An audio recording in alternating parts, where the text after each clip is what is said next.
Well, if we were in Trieste, we could go to a nice restaurant, have a fish, but we can only imagine. Well, we will compensate by a nice talk, okay? Well, then you're in bad shape.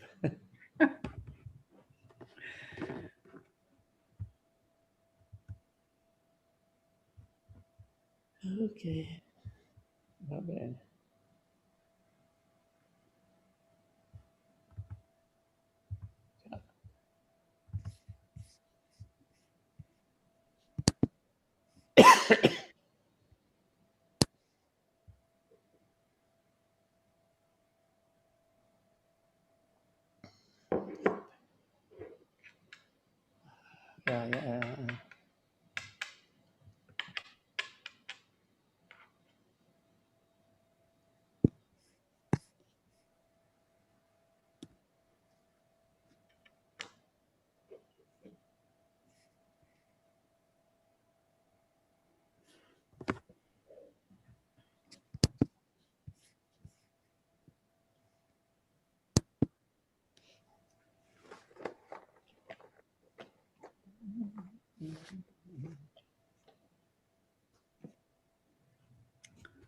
Yeah, so maybe it's a good time to start, you agree? Okay, so good morning, good afternoon, and good night to you all over the world. And my name is Lucia Reining, and I'm a CNRS researcher at the École Polytechnique close to Paris, and I'm chairing this session. And we have the great pleasure to have as a first talk, Michele Parinello, who will speak about metadynamics of paths. Okay, so good morning. Thank you for the invitation. I was telling the organizer I really hate giving Zoom talks, but Total Energy is special for me. I mean, I was there since the very beginning, some 40 years ago, and so reminds me of my youth when I was in Trieste, and also the Trieste kind of philosophy and science style, I would say. Okay, so let's now start. And I will start with one of the main preoccupation that I have had in the last decades is that of trying to address a problem in molecular dynamics. As you know, molecular dynamics is a very powerful tool, but it has, like all things, all human things, a limitation.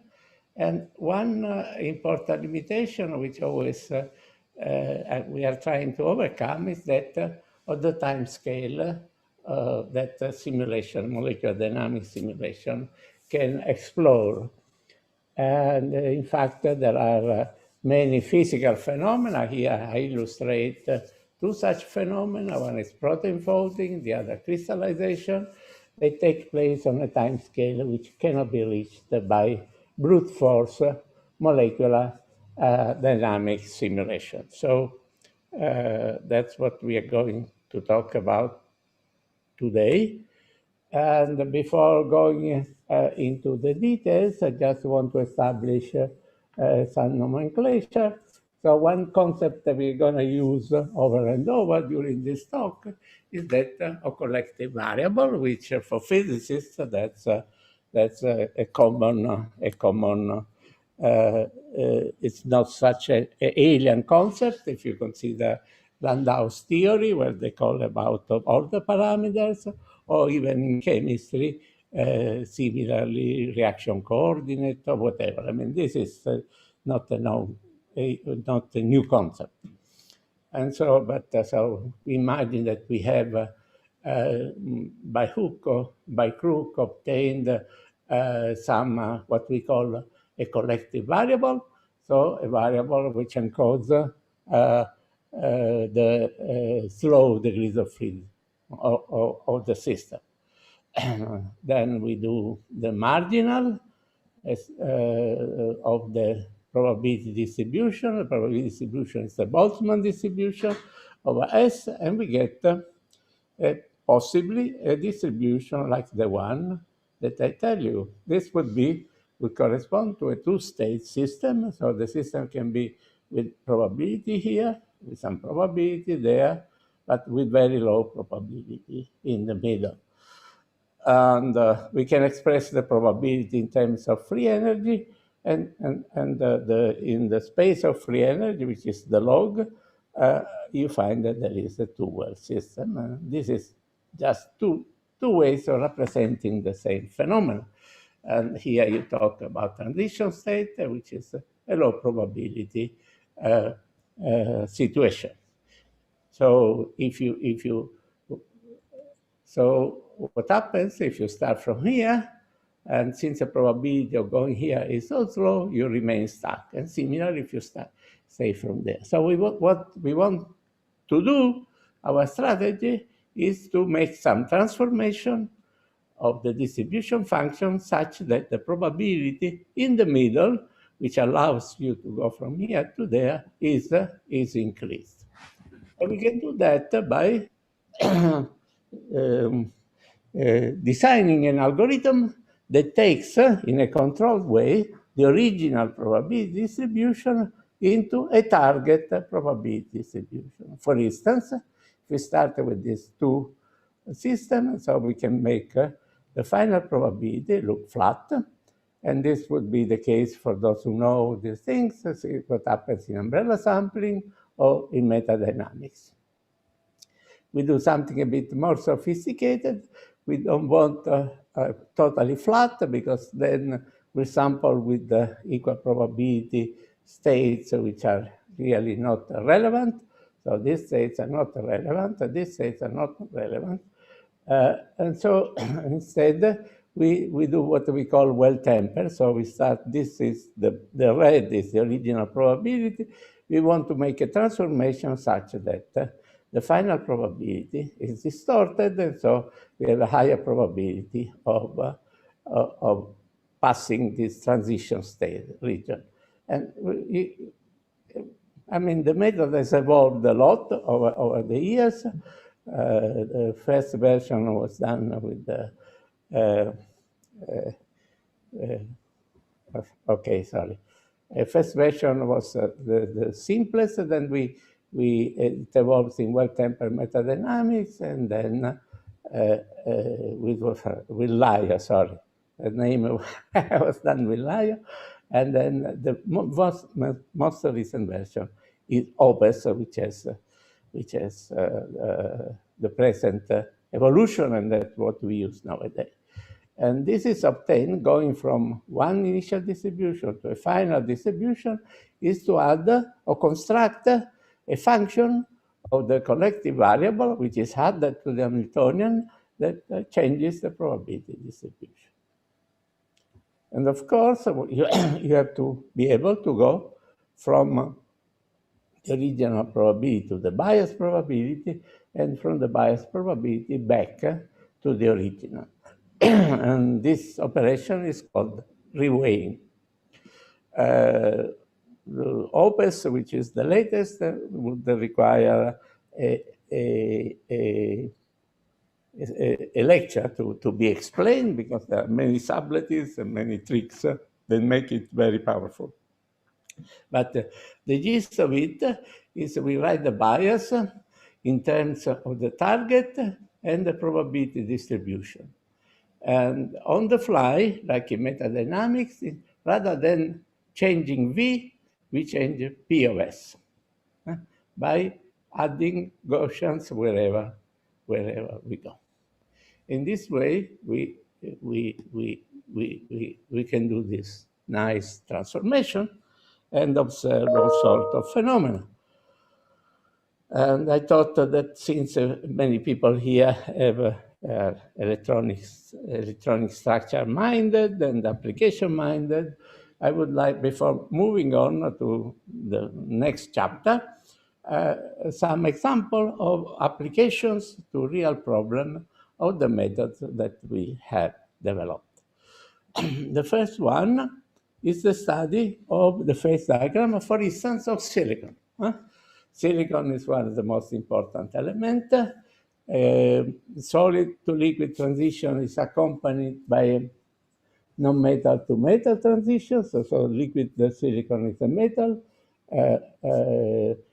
crystalline silicon is a semiconductor, and there are two problems. One is the time scale, because crystallization takes place on macroscopic time scale. And then you need to have a good potential that describes in a realistic manner the interaction. In fact, this was one of the motivations why a long time ago with Roberto Carr, we developed ab-initio molecular dynamics. Of course, ab-initio and it's of course very powerful, but it's also very expensive, okay? So the issue is, can we do an ab-initio quality calculation at much more cheaply? And that's, we do now what we started doing some 10 years ago with Jörg Beller, and namely to collect a large number of configurations. On this configuration, we train a neural network, which has a spatial structure. So you start, the input are the positions of the ions. They are symmetrized, manipulated, so you can respect the symmetry of the problem. Then you feed it into a neural network. This neural network is equal to this, is equal to this, and each one represents the contribution to the total energy of one single atom. And I believe you heard talks about this in this workshop.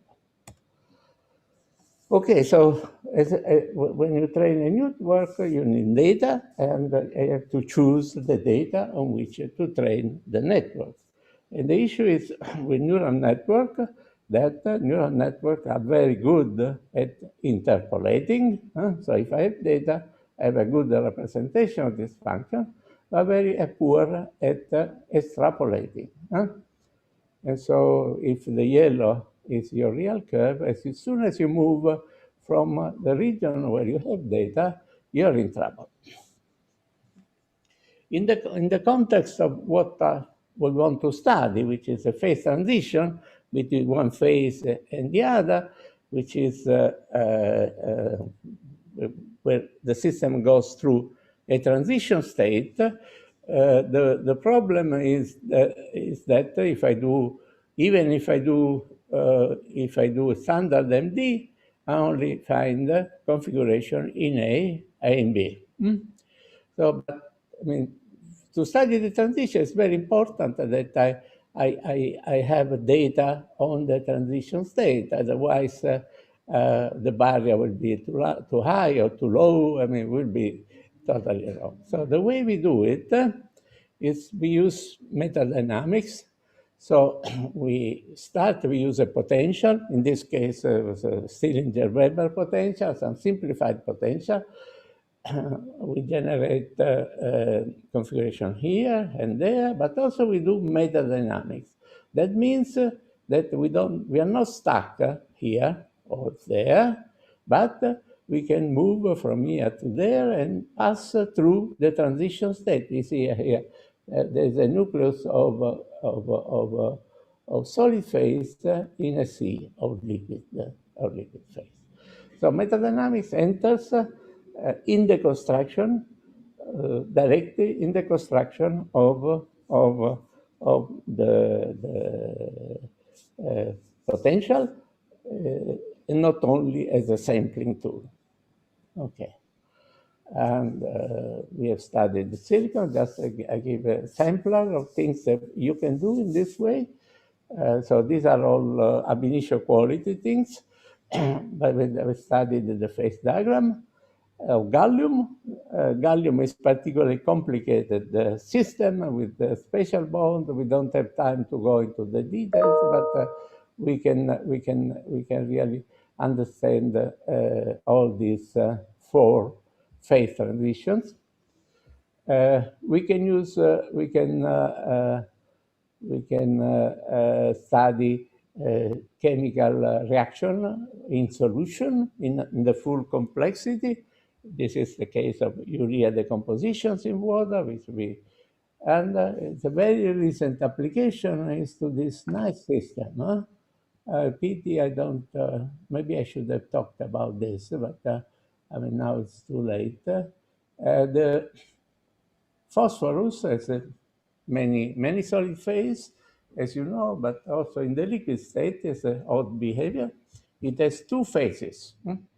So it has a molecular phase here and a polymeric, which is insulating, and the polymeric metallic phase.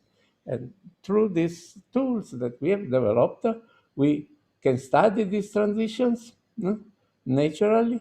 We find that there is a critical point here, second order phase transition, which is associated to a non-metal transition in the liquid state. Okay. So after this introduction, which is also in the kind of establish a bit the language and the motivation, I'll move on to the main subject of my talk, which is this metadynamics of paths. Okay, for doing that, I will recall how you sample Boltzmann distribution, which is written here, using molecular dynamics. Okay, so you solve Hamilton's equation, and you add the thermostat to keep the temperature constant, and you express your trajectory as a sequence of positions. So your position, from position n, you move to position n1, n2, and so on and so forth, and similarly the velocities.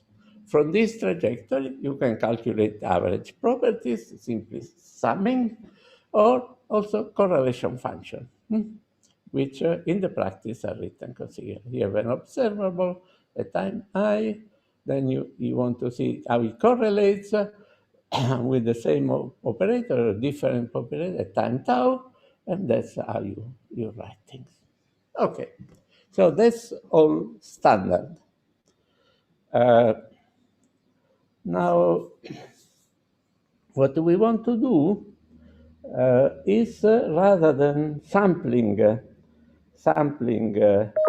configurations, as you do, we want to sample an entire segment of trajectories. And in a certain limit, which is called Small-Koski dynamics, we can express in finite form the probability of finding a certain trajectory from 0 to tau.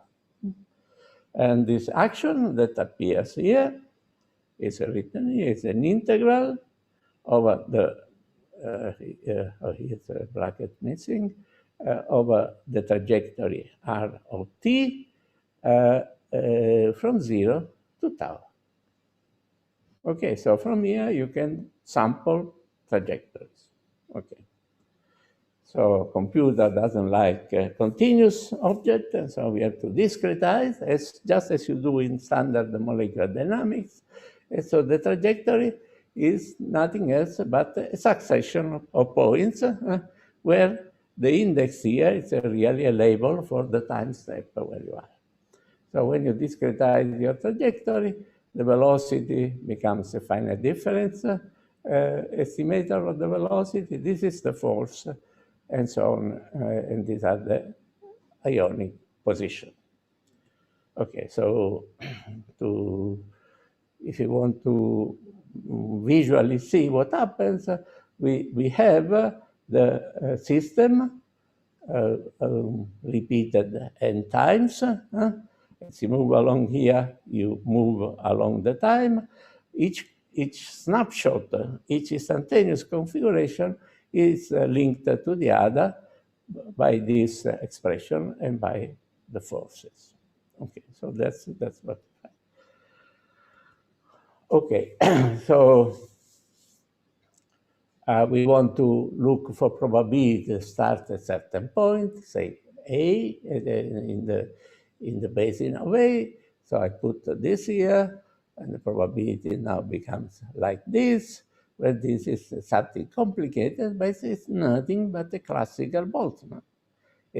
Only the system is repeated n times, as you do, for instance, in path integrals.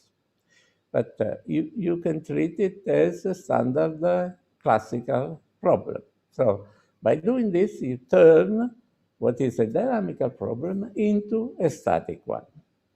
And so you can apply all the techniques, including metadynamics. Okay. You might say, okay, so that's you pay a big price because at the origin you had one system. Now you have to multiply by n if you do n steps your system, but it is trivially parallel.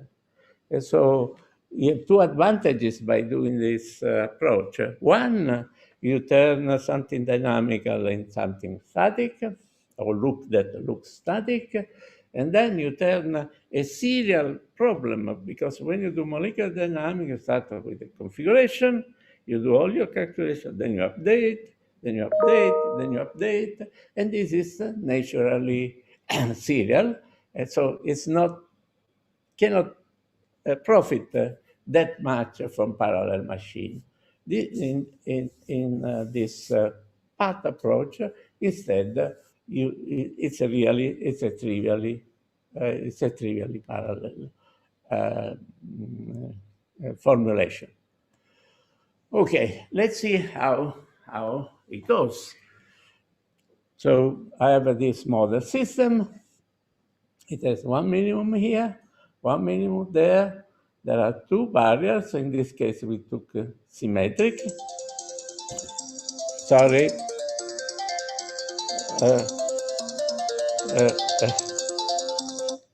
Okay.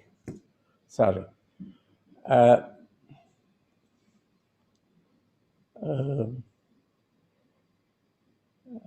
So this is one of these paths, which we represent it really is a bit like a polymer. So the initial position, say, is red, and the final position is black. If I don't do anything and I sample paths, all the paths will be confined in this minimum, just like the configuration, because these are the most likely paths. If I start with A, the system remains in A for a long time until the rare fluctuations takes you over the barrier. But nothing happens. So now we know we can treat this dynamical problem as a classical thing, and so we can apply the non-sampling method I briefly discussed earlier on. And so what we use as a CV in this case, what do we want to see happening? We want to see the initial and final position to be very distant. And so I use as CV the distance between the first bid to the last bid. And if I do that, then you see what happens. The system can go from one side, makes a lot of fluctuations, then you make a successful transition, then it goes also from the other side. So there are methods that are called path sampling, where you start with a guess for the path, and you remain trapped here. But this method allows you to go forth and back, as you please. Okay, so that's the basic trick. Okay, now let's do something a bit more physical. The case of harmonia, as you well know, harmonia is this umbrella motion where you go from one side to the other. And this is basically, it's a minimalistic part in which I put the initial configuration, the transition state, and the final configuration. But in reality, if I want to be realistic, I have to divide the path in more steps. So we divide it into 100 replicas. In this case, was sufficient. We use this new method, opens. This is a sequence of configurations that belong to when the trajectory where no transition is observed. This is a trajectory in which a transition has been observed. Okay, I can look at the distribution of trajectories, and there is an interesting aspect that happens. If you look at the action, here, when I'm close to the transition state, the force is close to zero. So this spring becomes operative. It's not shifted to a new position. And so here I have an accumulation of data, of transition state data, which can be very important in many cases. Okay, now we've done the calculation. How about calculating dynamical properties? We know how to do this. As I move along here, I move along the time axis, in this case, discretized time axis, and I can calculate the correlation function, just as we did for molecular dynamics. The same thing is like here. And since I do metadynamics, I have to do reweighting, but this is a technical detail. Basically, once I have a sequence, I can calculate the average correlation function. In particular, I can calculate the probabilities if at time 0, I'm in A, at time t, I'm in B. And the derivative of this formula, we shall see, gives the rate with which the system goes from A to B. Let's look at this thing. For ammonia, we can calculate this correlation function at different temperature, from low to high temperature. This correlation function has an asymptotic linear behavior. The slope of this curve, this linear part of the curve, gives you the rate. Then you can do an Arrhenius plot at different temperature. That below is the Arrhenius plot is linear. I can extract the transition state energy, and we find this estimate from the fit, and then if you do the exact calculation, you find a very, very close estimate. Okay, then let's make our life a bit slightly more difficult. And we look at the case of ammonia in water, the same mode, the same umbrella, but now this time in water. We prepare everything, we do OPES, the CV is the distance between the initial and the final configurations. Then we do the simulation. We can do the vacuum and the water. Of course, the drag of the water brings down the rate. As you would expect, we get two different rates, one in the vacuum and one in solution, and the ratio of these two rates is similar to what you would have predicted by transition state theory, knowing the difference in free energy in the transition state. So the things seem to be fitting together very well. Okay, so let's look a little deeper into what happens, what is the role of water. Okay, if we look put together the non-reactive part, we see that there is a dominant structure here, and it is the hydrogen bond that this water molecule makes with the hydrogen. And if I look at the percolation function, you see that there is a strong peak around the sodium, which represents this distance. Okay. Now let's look at the reactive part. Now in the reactive part, well, that's very difficult to understand from this picture what happens, but for sure, this hydrogen bond is almost disappeared, plays no role. So breaking this bond is crucial for the event to take place. A more detailed version of this effect can be seen if we can look at the water oxygen and hydrogen distribution around in this plane.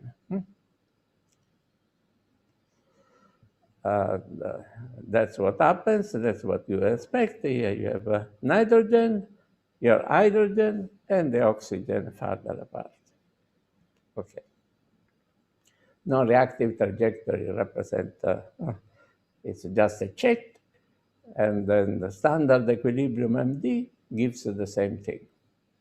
So you can sample A both in the ordinary way or through the path dynamics, you get the same result. Now, what is more interesting is the case of the reactive trajectory.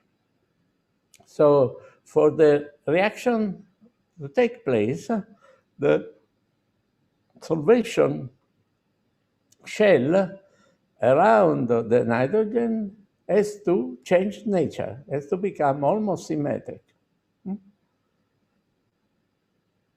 And if you look at it, if you make your nitrogen flat, and you force it to be flat, and you look at the solvation around the flattened ammonia, you see that this is the same symmetric configuration that allows. So you have to have fluctuations of the water solvent such that the energy of the transition state has the optimal solvation energy.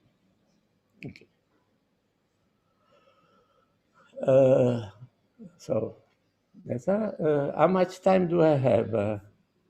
Actually, the speaking time would just be over, and then we have another. Okay, so that's fantastic. So I can skip this thing, which is marginal relative to the thing. Just I'll show you this little worm. That's a trajectory, and I have a system with two states. That's a mini protein that goes forth and back. But I think I got through you. I want to thank the group that I had over the last few years. And again, I let you guess which picture was taken in 2020. And I thank you for your attention. I'm ready to take questions. Thank you very much.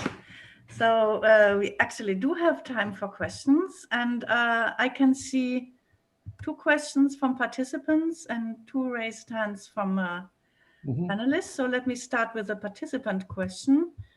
The first question that came in was a quite general question from a participant called Yohit Gupta.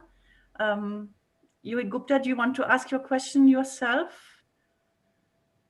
I don't know if person is online. Yes, ma'am. Okay. Yes, ma'am. I want to ask how to do the phase transition in the density functional theory. Yeah, I can't hear. The question was how to calculate a phase transition using density functional theory. So a very general question. Okay, so the way we do is to first determine the potential, as we said, training a neural network to have a potential which has a DSP-like accuracy. So that's the potential part. Then we have to define an order parameter that can distinguish between liquid and solid. There are many possibilities, but one of the most physically transparent CD that we can think of is the Bragg peak.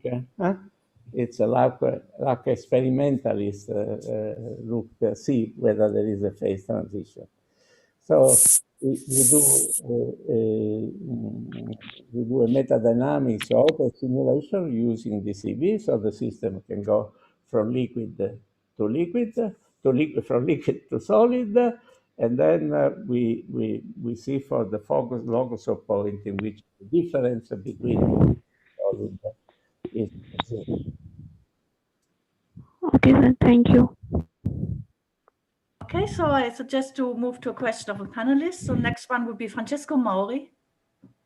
Hi, Michele. Very nice talk. A question. So in the all example you show, there is a correspondence between the path integral MD and constrained classical MD. Probably because are Arrhenius type of reaction. Yeah. You have example in which you get something more than from standard DFT?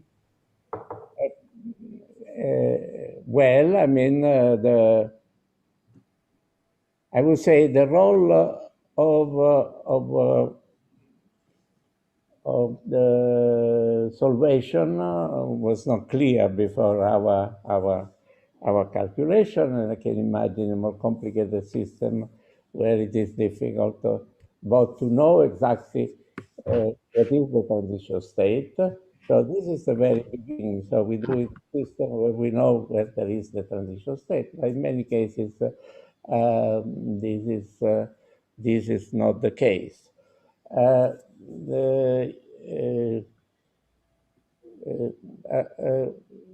In the application that we have made so far, we have taken segmented trajectories which are not very long, because that would require massive parallelism. So at the beginning, we have focused our attention in situation where the transition between A and B is very fast. And that's what these are the situations in which the method has been tested. The situation more complicated, where you say you have a mesa and then the system goes wandering in the mesa before falling into the other. That's more complicated, but I think also this could be tackled. But if you ask me if I have example now, no, I don't, because we just published the paper. Okay, so now we start to have more questions from participants. So next one would be from Sayed Waid Hosseini, if you want to ask your question yourself. Hello, can you hear me? Yes. Yes, this is Vahid from University of Tehran. I'm wondering to know how to include the time reversal, rotational symmetry, and translational invariance of the solids, especially for molecules, in the correlation functions for calculating the properties by molecule dynamics. There are two issues here, okay? One is time reversibility. Translational invariance. Yes. Translational invariance, so that's easy. In what case? Because there are two parts to my talk. We're talking about standard, or we are talking about the last path? A standard molecule dynamic calculation, a standard. A standard.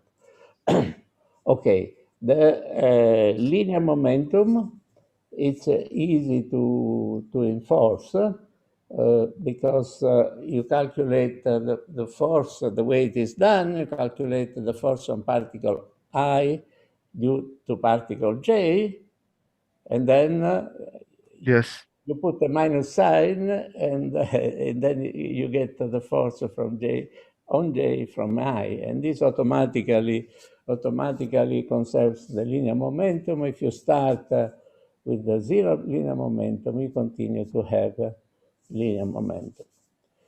The question of the angular momentum, that's we have to distinguish two cases, whether you have periodic boundary conditions or non-periodic boundary conditions. So if you have periodic boundary conditions, you break momentum invariance. And so that's not Yes. that's not a conserved quantity.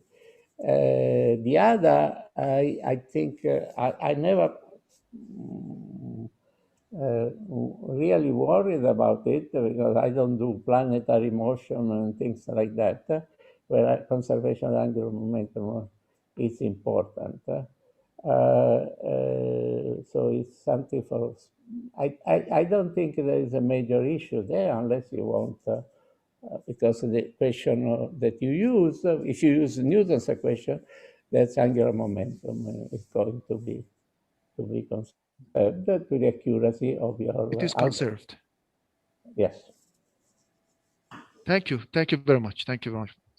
Okay, I think we can take one last short question, maybe from a panelist, Guillermo Mazzola. Thank you very much.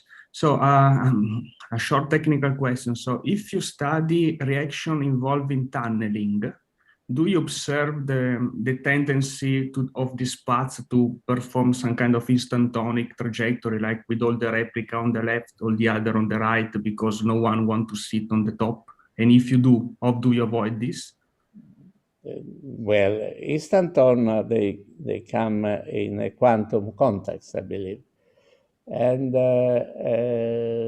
we are not treating the quantum part. We could do it so suppose you can use path integral description of the quantum system and look for the path that go from A to B. And I believe, I might get wrong here, but I believe that one approximation that is used to describe this thing is so-called instanton, as you say, in this context. But that has nothing to do with with classical dynamics, because there ain't no tunneling. Okay, no, because I saw an example of ammonia where I saw the. Let me see. No, actually, it's something different. Let's go back, if I may. So this one. Okay. Well, I think if the answer will be long, we should maybe. Here. I think it's here. Chairman. So this is the order parameter, which would be the height of the tetrahedron there. So you see, you find lots of data in the transition region, which is because the force there are zero. Suppose you were at just enough the time to go on top of the barrier, ideally would stay there forever. But then you have noise, this and that. Okay. Okay, so I think that unfortunately, in order to save at least 5 minutes maybe of coffee break, we have to stop here. There are more questions in the chat. Maybe Michele or someone else can answer that. And so thank you for the good discussion. And thank you very much again, Michele, for having presented these exciting ideas. And I would say we recombine in 5 minutes for the next talk. Okay.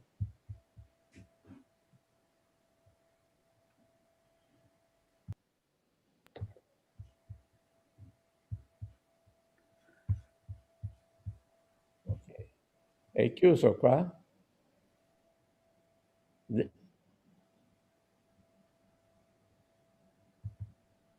Lucia, che devo fare ora?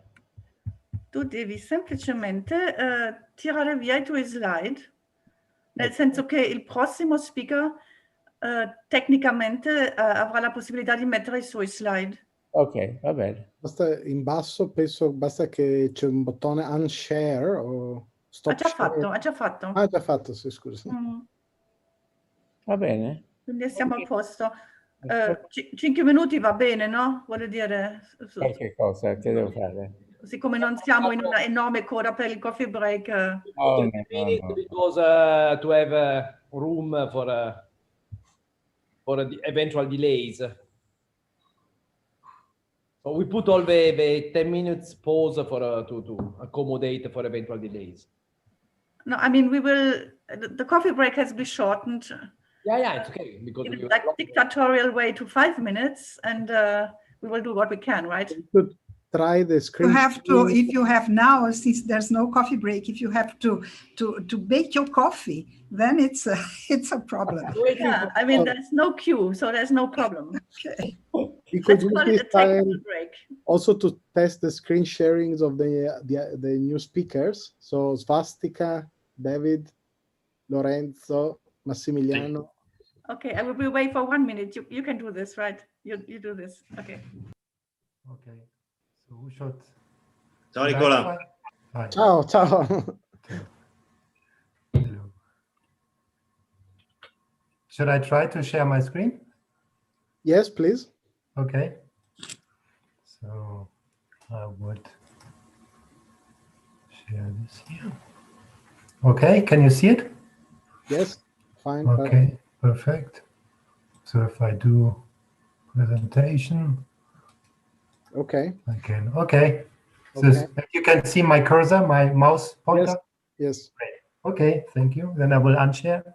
Okay. Okay. So could I please share and check? Yeah, Swastika.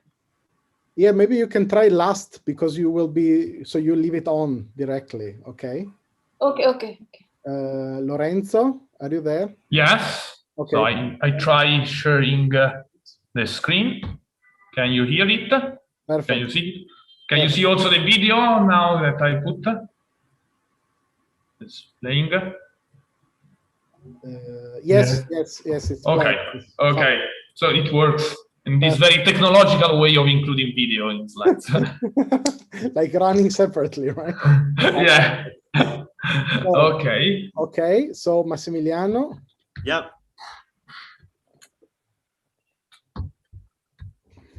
Okay. You see it? Yes. Can you put it in? Yeah, sure. Okay. Perfect. It work? Yes. Perfect. Yes. Okay. Stop share. Yeah. Okay. So There it is. Svastika, it's your turn now, and so then you can leave it on directly.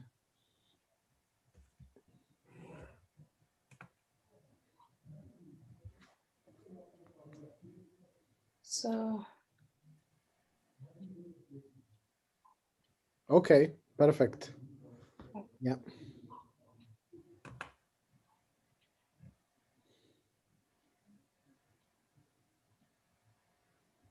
Perfect. So you can. So your name is Swastika Chatterjee. yeah, so it's like my passport has Bhattacharya. So when I was registering for this, it was the passport name that was asked for. So I need to change my passport name actually. Okay, so I'm academically Swastika Chatterjee. Yeah. Okay.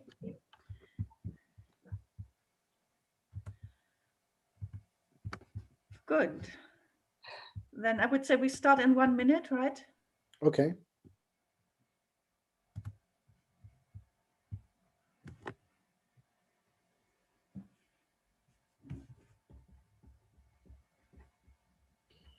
Nicola, one thing.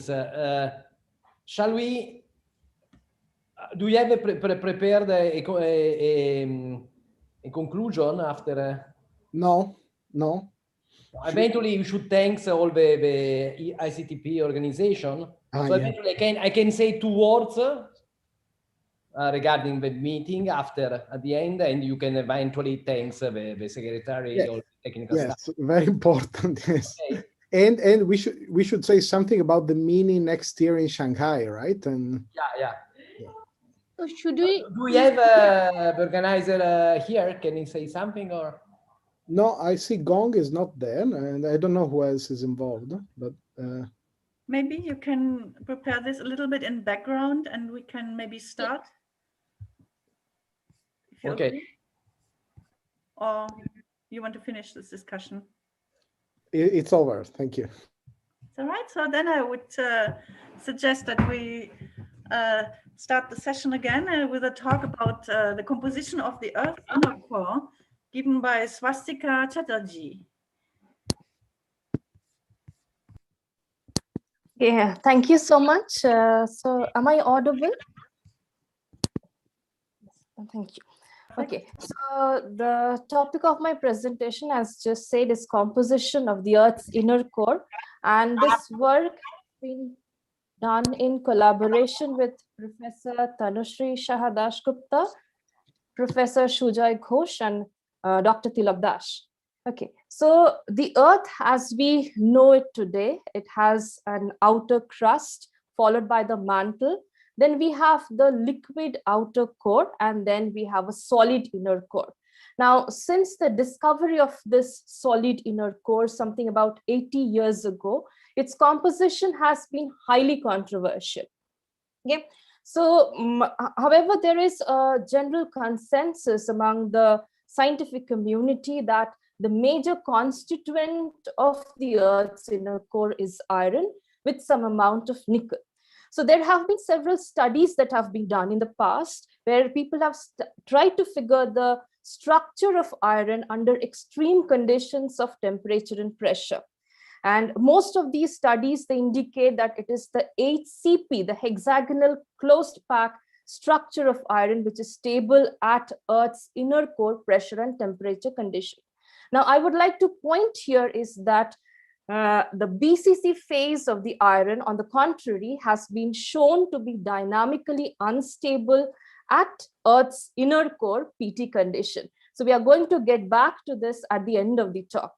All right. So if I now calculate the density of HCP iron at inner core pressure and temperature and compare this density with the density obtained using geophysical models, then I will find that the density of HCP iron is higher than the true density of the inner core.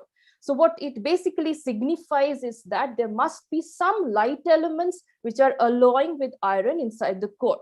And there have been actually several studies that have been reported in the past regarding this. And out of this, the several light elements that have been proposed, carbon is one of the most dominant candidates.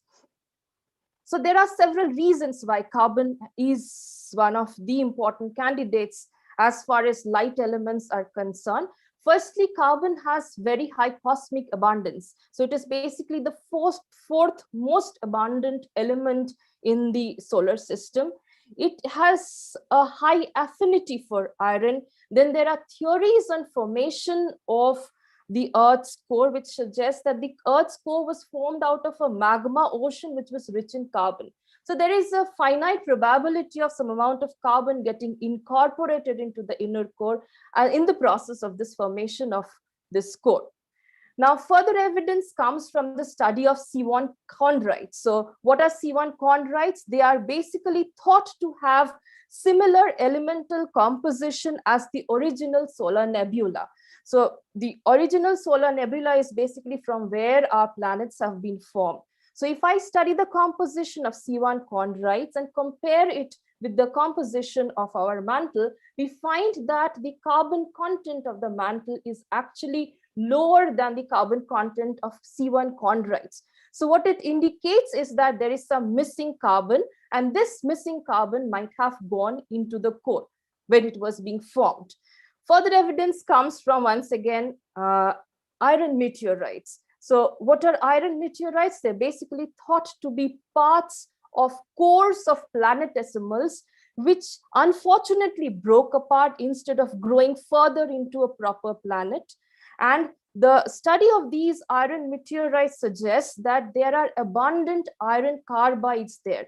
In fact, the iron carbide in the form of Fe3C, that is cementite, has been abundantly found in these iron meteorites. Okay, so what happened is that previously in the earlier times, people thought that even our Earth, the core of our Earth, is made out of Fe3C. However, this very belief was broken by first principles calculation. So it was shown using first principles theory that as you increase pressure, so if you cross 600 gigapascal, then it is basically, so basically iron carbide converts from a magnetic to a non-magnetic state.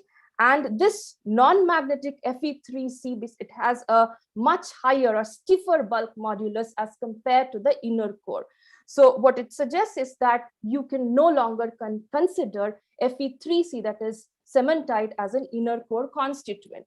So then after people were in search of better and better candidates, better and better iron carbides, and recent high temperature, high pressure experiments, they suggest that Fe7C3 could be a possible candidate. Now, once again, the structure of Fe7C3 is controversial.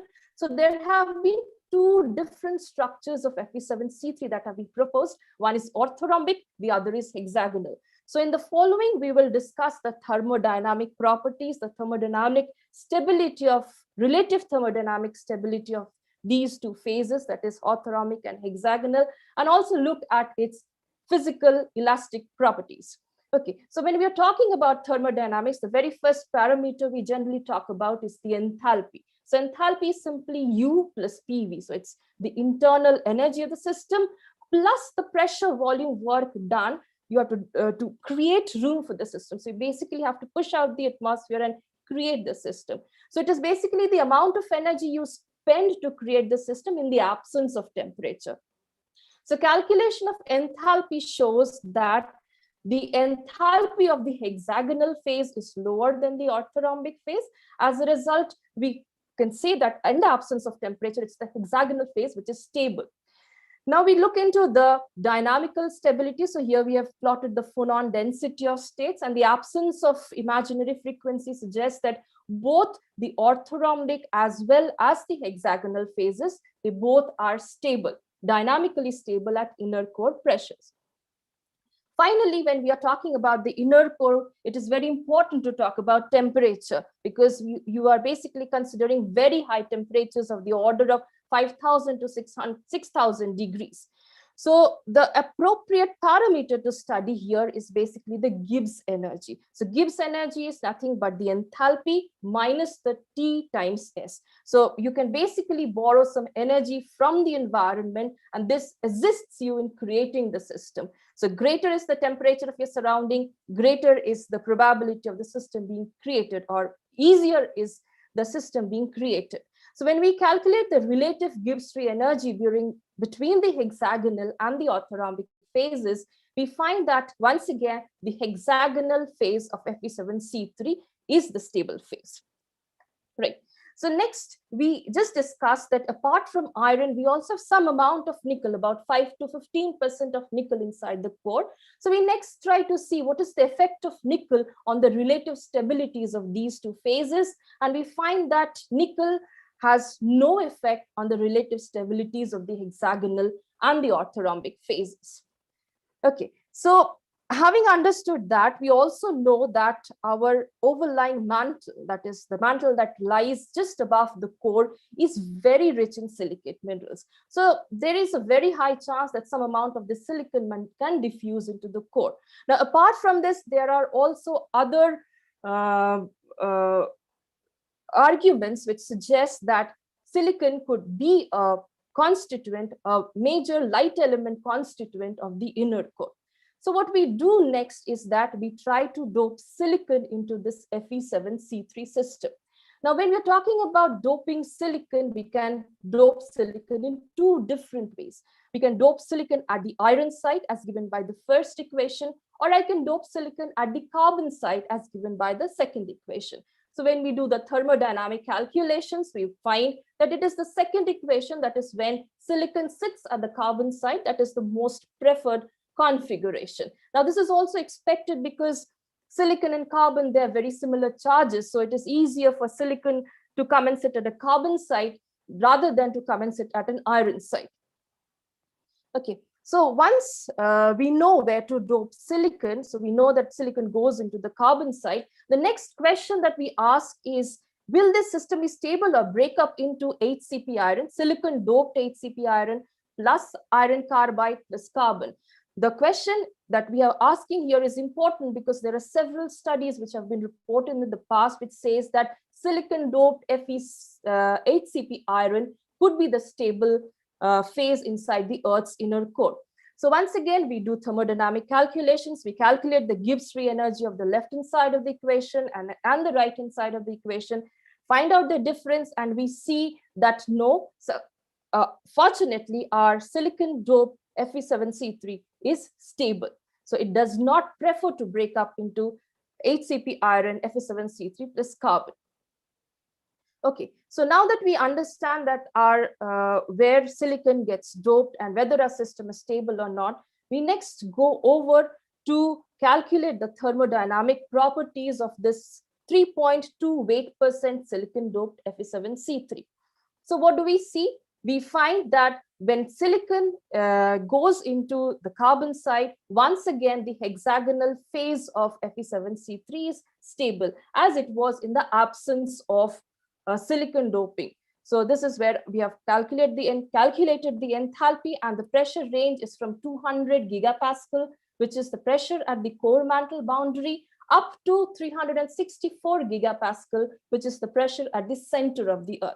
We next once again check the dynamical stability of all the 4 phases, that is orthorhombic and hexagonal Fe7C3 and the silicon doped counterparts, and we find that all 4 phases are dynamically stable at 364 gigapascal pressure, that is at the center of the Earth. Finally, we calculate the Gibbs energy, and this is where things turn interesting. So initially, we found that the Gibbs energy of the HCP phase was lower than the orthorhombic phase, or rather the HCP phase was more stable. But upon doping of around 3% of silicon, we find that this stability relationship just reverts. Now we see that instead of the hexagonal phase, it's the orthorhombic phase which becomes stable at 364 gigapascal and in the temperature range of 2000 to 5500 Kelvin. Okay, so apart from being thermodynamically stable, what is most important to be one of the major constituents of the Earth's inner core is that it should satisfy the physical properties of the inner core. And when you talk about physical properties, we are mostly talking about the elastic parameters, right? Because all we know about the inner core is through our seismic studies, seismology. So here we will calculate the longitudinal wave, the Poisson's ratio, and the shear wave velocity. Now, to determine that, we have basically determined the elasticity tensor through stress-strain relationship, and then from that we could determine the bulk and shear modulus, from which further gives us the relations for Vs, Vp, and sigma, which is the Poisson's ratio. So when we plot the Vp and Vs, that is the phase wave and the shear wave velocity of all the 4 phases that we just proposed, and compare it with respect to the preliminary reference Earth model, which corresponds to the Vp and Vs of our Earth, which has been given by these square red squares, we find it is the silicon doped Fe7 orthorhombic Fe7C3, which matches the best with the Earth's model. So in the case of Vp, the match is quite perfect, whereas for the case of the shear wave velocity, it's still a way off, but still, as compared to the rest of the phases, it fares the best. Now, if you look into the density of the phases of the hexagonal and orthorhombic Fe7C3 and the silicon doped counterparts, we find that as compared to the preliminary reference Earth model, which is this blocks, these squares, red squares, it is our silicon doped orthorhombic Fe7C3, which is closest. Now, the difference, we can see that there's still some difference. The difference is of the order of around 2.6%. Now, the other 2 lines, which is shown here, which is the green and the gray, are experimental curves, and they basically have been determined at much lower temperatures. So the pressures are corresponding to the Earth's inner core, but the temperatures are as low as 300 degrees. As a result, they tend to show a better match. However, for our case, it is the silicon doped orthorhombic Fe7C3 which gives the best match. Finally, when we talk about the Earth's inner core, we all know that it has a very high Poisson's ratio. So the Poisson's ratio is 0.44. It's very close to the Poisson's ratio of a rubber. So you can consider the Earth's inner core to be like a rubber ball. So it's important that the phase you calculate, the phase you propose should also have a high Poisson's ratio. So once again, a silicon doped orthorhombic Fe7C3 has a Poisson's ratio which is close to the preliminary reference model as given here. So it's around 0.421, whereas that for the Earth, it is 0.44. Okay, so to conclude, we find that hexagonal Fe7C3 is thermodynamically more stable than orthorhombic at Earth's core temperature and pressure. Nickel does not affect the stability field. However, interestingly, introduction of silicon at carbon sites, it makes the orthorhombic Fe7C3 thermodynamically more stable than the hexagonal. Now, the calculated seismic parameters of silicon-doped Fe7C3 are in good agreement with the reference Earth model. Now, next, let us ask a very fundamental question. Is it possible in any way to achieve stability of BCC iron at Earth's core pressure temperature condition? So we all know, it has been reported widely that the BCC phase of iron is unstable at inner core pressures. This is what we obtain here. So the black curve here shows the phonon density of states of BCC iron, and the presence of these imaginary modes, they suggest that the BCC iron is basically unstable at 364 gigapascal, which is the pressure at the center of the Earth. Now let us look at the effect of nickel doping. So we all know there is some amount of nickel also there inside the Earth's core.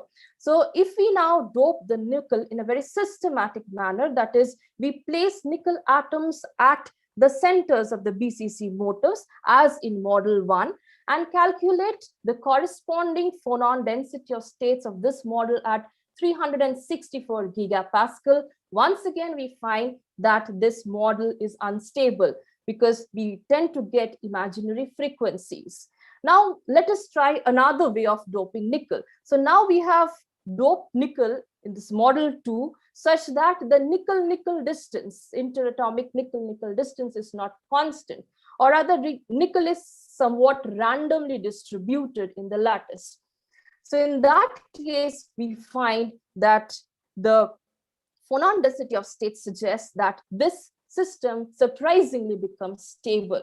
So what we conclude from here is that nickel doping in an appropriate fashion, it can stabilize the BCC phase of iron-nickel alloy.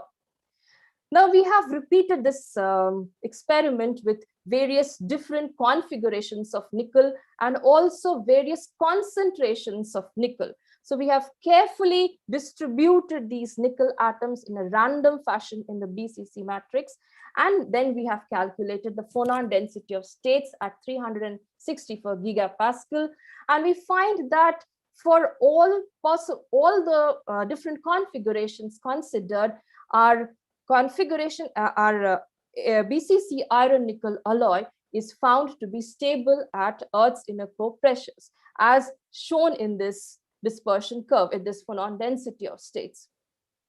Okay, so now next, if you really want BCC iron to be the stable phase inside the Earth's inner core, apart from dynamical stability, you should also look at the thermodynamical stability. So we have to check whether our BCC iron nickel alloy is stabler than the HCP and the FCC phases of iron nickel alloy. So this is what we have done here. Here we have plotted the difference between the BCC phase and the corresponding HCP and FCC phase as a function of pressure. This is the enthalpy that we have calculated here. And we see that for both the HCP as given by the black curve and the FCC as given by the red curve, the BCC iron nickel alloy is more stable as compared to the other two phases. Now, as I just say that for the inner core conditions, it's important to introduce temperature. So here we are talking about the Gibbs free energy. So difference in Gibbs free energy also suggests that as compared to the HCP and the FCC, it is the BCC phase of typical iron nickel alloy that we are talking about, which is dynamically stable, is thermodynamically also stable. Finally, we look into the sound, the phase and the shear wave velocities of the HCP, FCC, and HCP and BCC phases of iron. Now, when we compare our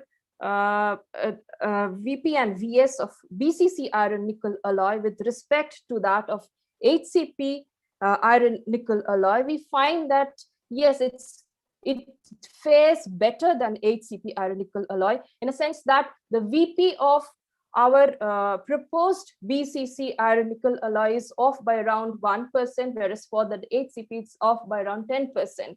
Whereas for the VS, both BCC and HCP, they fare quite badly. When we calculate the density, then what we find is that since the BCC phase of iron, since the packing fraction is quite lower, then the density deficit that we were seeing in the case of HCP iron is lowered in the case of BCC iron. So when we are considering BCC iron nickel alloy, the density deficit is around 3%, whereas for the HCP iron, it goes as high as 7%. So in case we are able to stabilize the BCC phase of iron, then the budget of light elements in the core would be hugely affected. So to summarize, nickel doping in an appropriate manner can bring in dynamical stability of BCC iron under Earth's core condition. Now, the dynamically stable configuration of nickel doped BCC iron is also found to be thermodynamically stable with respect to FCC and HCP at inner core conditions. Since the packing fraction of BCC iron is lower, it is expected to have a lower density than HCP or FCC phases at inner core condition, and the density of BCC iron is found to be greater than the Earth's core density by about 3%, indicating that once again there is a necessity of some light element to lower the density, but however the amount of light element required or the budget of light element is hugely reduced when we are considering BCC iron nickel alloy. Thank you. Thank you very much. There are lots of questions. Unfortunately, we have gone a little bit over time. So let me summarize one question that several participants have asked, and which is maybe to give just a few words about the technical ingredients of your calculations, including the code you have used. Maybe you could stress whether there is any particular problem linked to calculations at extreme conditions, like high pressure, for example. Okay, so the code we have used here is vast, and simulating high pressure is definitely not very challenging. What is more challenging is to simulate high temperature, because you essentially need to do a molecular dynamics simulation if you are really trying to figure out, calculate things in a very perfect manner. And doing molecular dynamic simulation for such kinds of systems which are huge. And for example, when we are talking about the BCC iron phase with nickel doping, we had to give away all the symmetry of the system. So it was a huge system with very low symmetry. And then you have to go up to, you have to simulate very, very high temperatures. So computationally, it's very expensive. Okay, thank you very much. So I think that unfortunately we have to move on, but as I said, you have a lot of questions. There's also a question of Shobhana Narasimhan, which is not in the chat. So maybe you want to discuss this separately. And I would say that we thank you again very much. And we move on to the next speaker, who is David Jacob.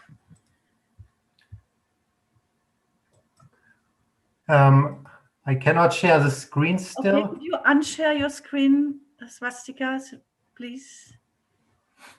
Thank you. Okay. So David Jacob, here we go. About metal insulator transitions. Very good. Yes. Yeah. Thank you, Lucia. First, I would like to thank the organizers for giving me the opportunity to represent our work here. This work has been done in collaboration with Gianluca Stefanucci and Stefan Koth. And in the following, I'm going to show you how to describe the mod metal insulator transition in the framework of steady state density functional theory. First, let me briefly remind you of the foundations of density functional theory. DFT is based on the Hohenberg-Kohn theorem, which guarantees the existence of a universal density functional F, which, when you add it to the energy of the caused by the by an external potential, by the external potential of a system, and you minimize it with respect to the density, you obtain the ground state energy and density of the system. And I would like to emphasize that in principle, this is an exact theory for the ground state energy and density. Now, unfortunately, the exact form of this universal functional is unknown, and there we need approximations. A practical scheme to implement density functional theory is the Kohn-Sham scheme, where you introduce a fictitious non-interacting system that reproduces the electronic density exactly. So this allows you, on the one hand, to decompose the universal energy functional into known contributions, namely the kinetic energy and the Hartree energy, and an unknown part, which we call the exchange correlation energy, and which we need to approximate. And this is the starting point for a vast number of approximations. Now, the other advantage of the Kohn-Sham system is that it allows to efficiently solve the DFT problem in terms of one-body Schrödinger equations, where you the Kohn-Sham wave functions are subject to an effective external mean field potential, right? And so this is all still exact in the sense that if we have an exact functional for the exchange correlation part, then the Kohn-Sham scheme will give you the exact density and energy of the system, right? Now, it is very tempting, and actually often done, to interpret the Kohn-Sham wave functions and energies as the quasi-particle energies and wave functions of the system, and to use this to, for example, calculate band structures and spectra of a solid. And yeah, this is very often done, of course, we know that, but one should keep in mind that this is not really strictly justified to do this, right? There's no theorem that states that the Kohn-Sham energies are actually the quasi-particle energies. And in fact, we know how to calculate exactly for example, the band gap within density functional theory, and this theorem states that the exact gap is given by the Kohn-Sham gap plus the so-called exchange correlation, the exchange correlation, an exchange correlation part, the derivative discontinuity. This is called. So it's the exact gap in DFT is given by the Kohn-Sham band gap and the derivative discontinuity. And so when you then use a very good functional, so a very good approximation for the functional, for example, here exact exchange plus RPA for the correlation part, and use this, for example, for silicon, you actually reproduce using this formula the exact or the experimentally measured band gap of silicon, but you also see that the Kohn-Sham gap only makes up 50% of the total gap. So this, of course, means that the band structure, the Kohn-Sham band structure, cannot be the actual quasi-particle band structure, right? And this is even So this is even for relatively weakly correlated systems like silicon, and other band insulators and semiconductors the case, right? Now the worst case scenario is when we actually have strong correlations. So we consider, for example, the Mott-insulator, and what happens there is that the Kohn-Sham gap is 0, so the Kohn-Sham system is actually metal, and the gap is completely given by the derivative discontinuity.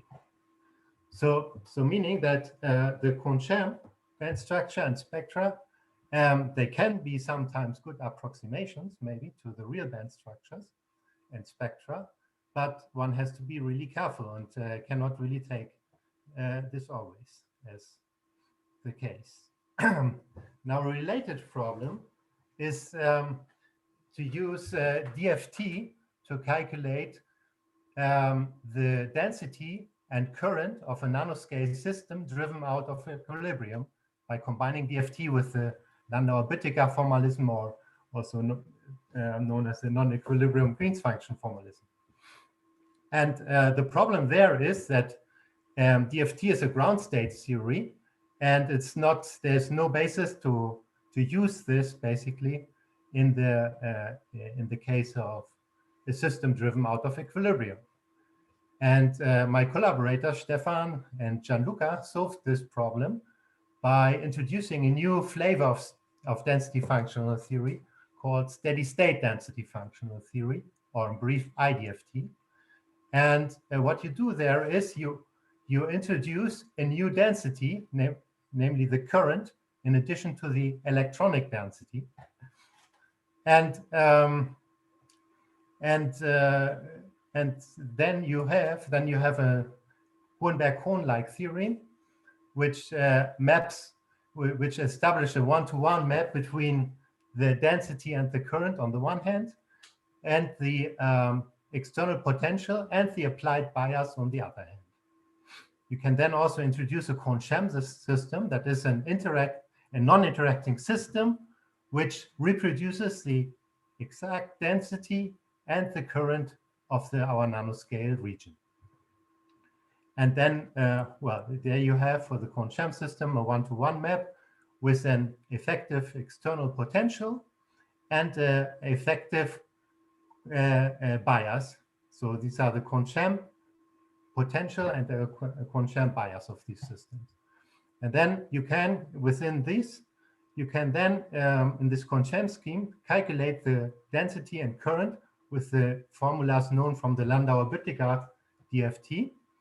The only thing that you have to account is that now the Kohn-Sham potential is a functional of both the density and the current.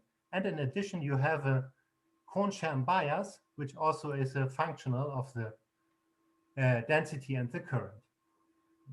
And you can split this Kohn-Sham bias into the actual applied bias in the real system and then exchange correlation part.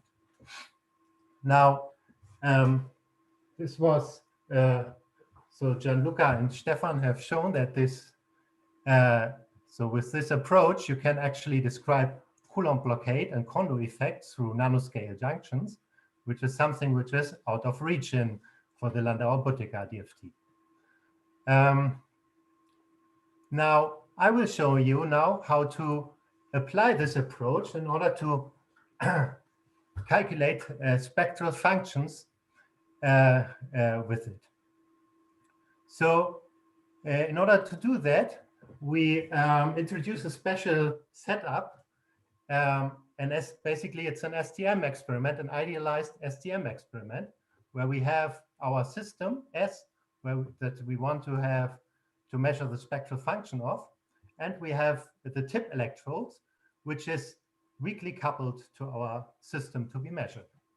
And now in the limit of vanishing coupling to the tip electrode, our system is in quasi-equilibrium, and so that the derivative of the lesser Green's function with the voltage vanishes, and therefore becomes the lesser Green's function basically becomes can be described in the equilibrium from the equilibrium density of states, or a spectral function.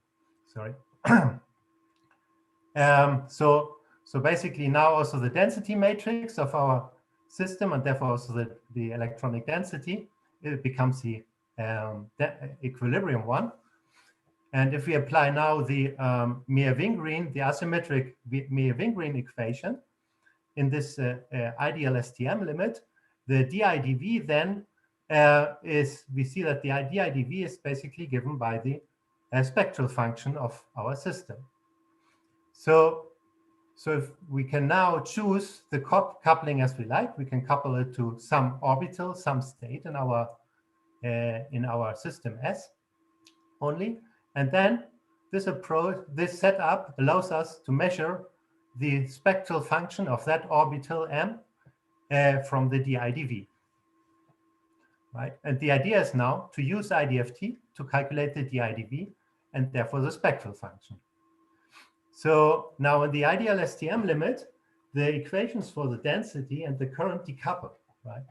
So basically the electronic density is given by the equilibrium spectral, by the equilibrium Kohn-Sham spectral function.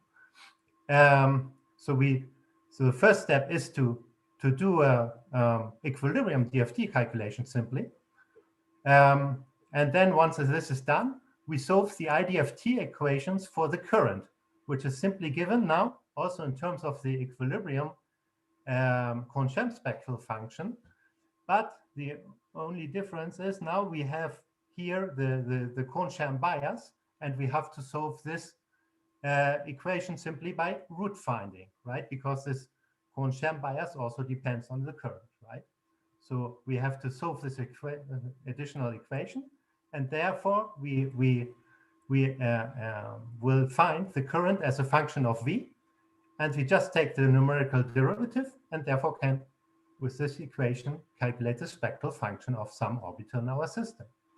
Yes, and this actually works. So we have here applied this to calculate the spectral function of the Anderson model, and you see how when we crank up the interaction in the Anderson model, here we see this emergence of the Hubbard side peaks and the narrowing of the Kondo resonance. We can also derive an exact relationship between the many-body spectral function and the Kohn-Sham one in terms of the exchange correlation bias. And yeah, and now the idea is that we could also apply this to measure the spectral, to calculate the spectral function of bulk systems. So to that, for example, we just connect our, so to say, Gedanken STM tip to a site in our bulk material, to a single site. And then we can apply the asymmetric Meyer-Wingren, we can still apply the asymmetric Meyer-Wingren formula, right? Because we have now, we only have to assume that the tip is non-interacting electrons. And therefore, all this, what we derived before, still applies. So the spectral function of that site is still given by the dIdV. And we can make this relationship between the spectral function and the Kohn-Sham spectral function of the of a single site in our lattice. So we want to apply this approach to calculate the Mott transition in the Hubbard model. And just to remind you what the Hubbard model is, you have a lattice of a tight binding lattice where you have a strong on-site interaction U, right? And in this, we know that in this lattice, as you crank up the interaction, the quasi-particle weight of the initially metallic system decreases until you reach a critical U where it disappears and the system becomes an insulator. And our reference theory is a dynamical mean field theory, which neglects non-local correlations, but it becomes exact in the limit of infinite dimensions, and gives a very good picture of the Mott insulator transition in terms of the spectral function. Here you see initially the uncorrelated metallic state which there then the Hubbard side bands start to appear as you crank up the interaction, and finally the quasi-particle peak disappears, and we have the insulating state. So in order now what we have to do now is to find approximations to our XC bias, to our exchange correlation bias, that may describe this transition. And first we derive from Fermi liquid theory and dynamical mean field theory a number of conditions that we can apply to our exchange correlation bias. Our exchange correlation bias should fulfill these conditions.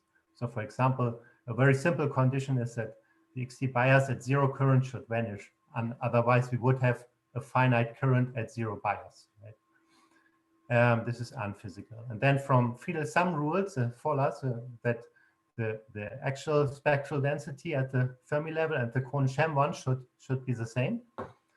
And this implies that the first derivative with respect to the current should vanish.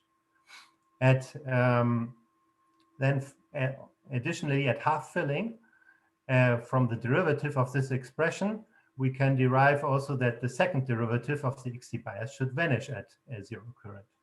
And finally, we can relate the third derivative of the XC bias to the quasi-particle weight of our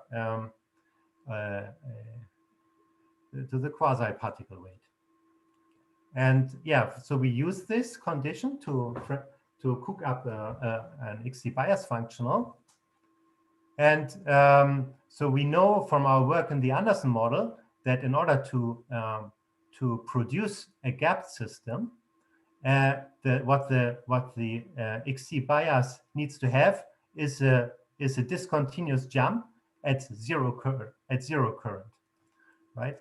Which is actually related to the derivative discontinuity, right? And determines the magnitude of this jump determines the gap.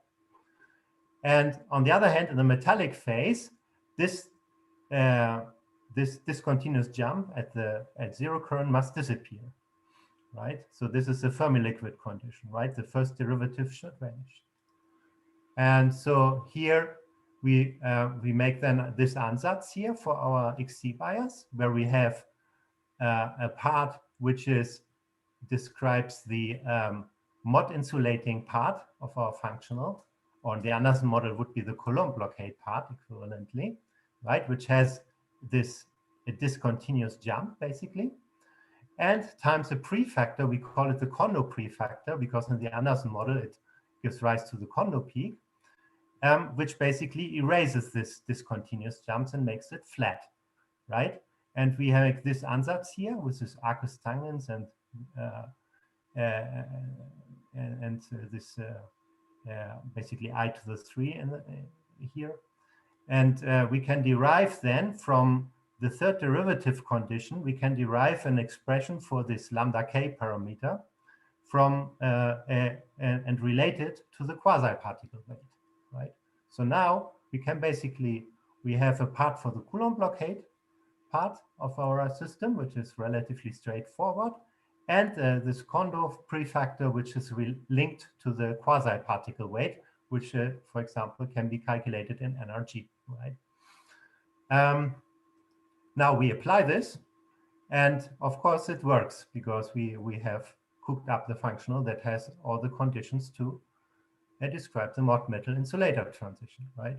So here, this is for the beta lattice, and you see a reasonably good correspondence between the exact NRG spectra with the blue dashed lines here and our IDFT spectra, right? We can also apply this for the, for example, in the cubic lattice, and again, it works quite well, apart from a few details which are not captured by our functional, right? So to summarize, so we can calculate many body spectral functions from IDFT, And the really nice thing is that this is basically a DFT-like computational course, because you do just the DFT calculation in equilibrium, and then for each spectral function that you want to solve, you just have to solve this to find the root of the current equations in IDFT. And this is a very light computational overhead over conventional DFT. So in the Anderson model, we can describe with this Kondo effect and Coulomb blockade, and correspondingly in the bike systems, we can calculate the mod metal-insulator transition in a DFT framework. Well, that's all. Thank you very much. Thank you very much. We have one question from a participant, and I think when we don't have questions from panelists, so let us just take this one question because we are running over time again. So please, Sushil Kumar, can you ask your question?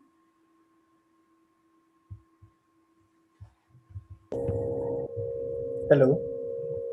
Hello. Hello. Hi. We can hear you. We can hear you. Am I audible? Yes, please ask your question. Yeah. Can we calculate the electronic transmission function using IDFT? Yes, but the electronic transmission function in IDFT is just an intermediate quantity. What you really want to calculate is the current, right?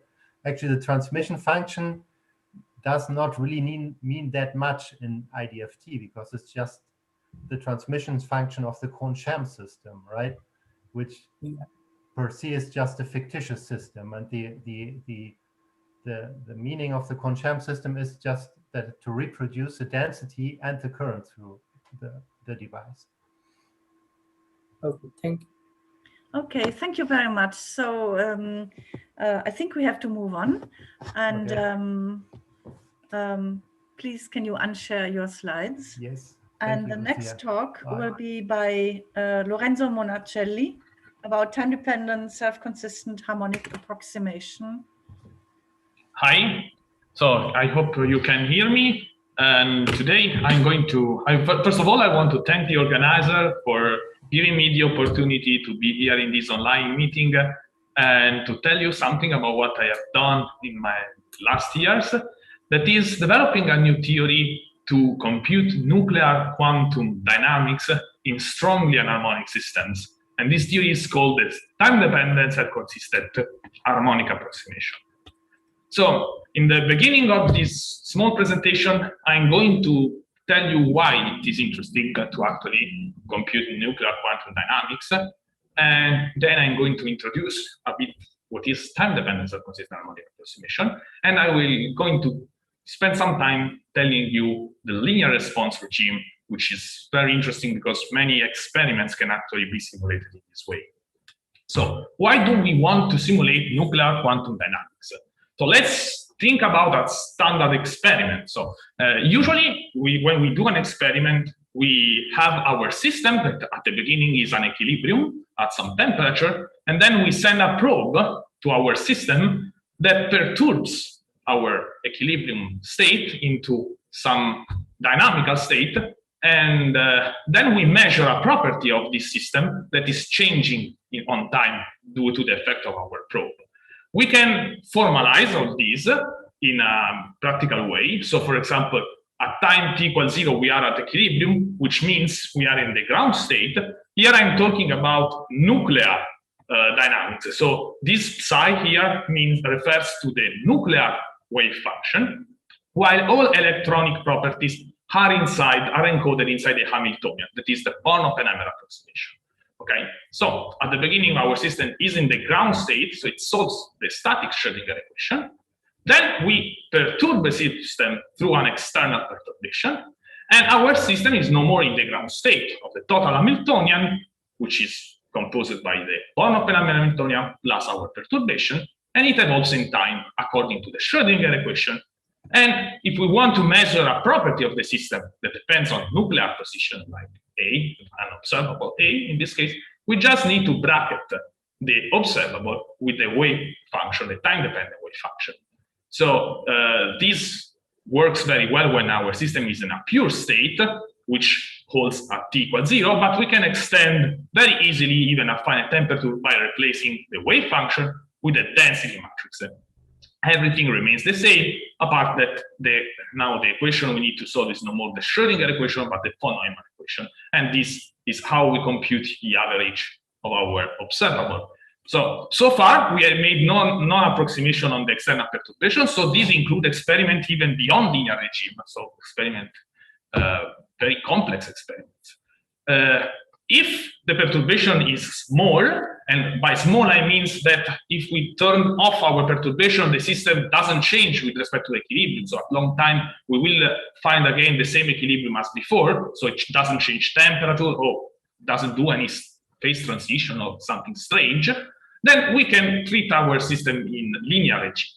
And the good thing about linear regime is that how the full time dependence of our observable is fully determined once we know the response function that is a property of the system in equilibrium. Okay, so our aim is to measure so if we are able to simulate the response function, we are able to simulate the outcome of most experiments. So this is the aim.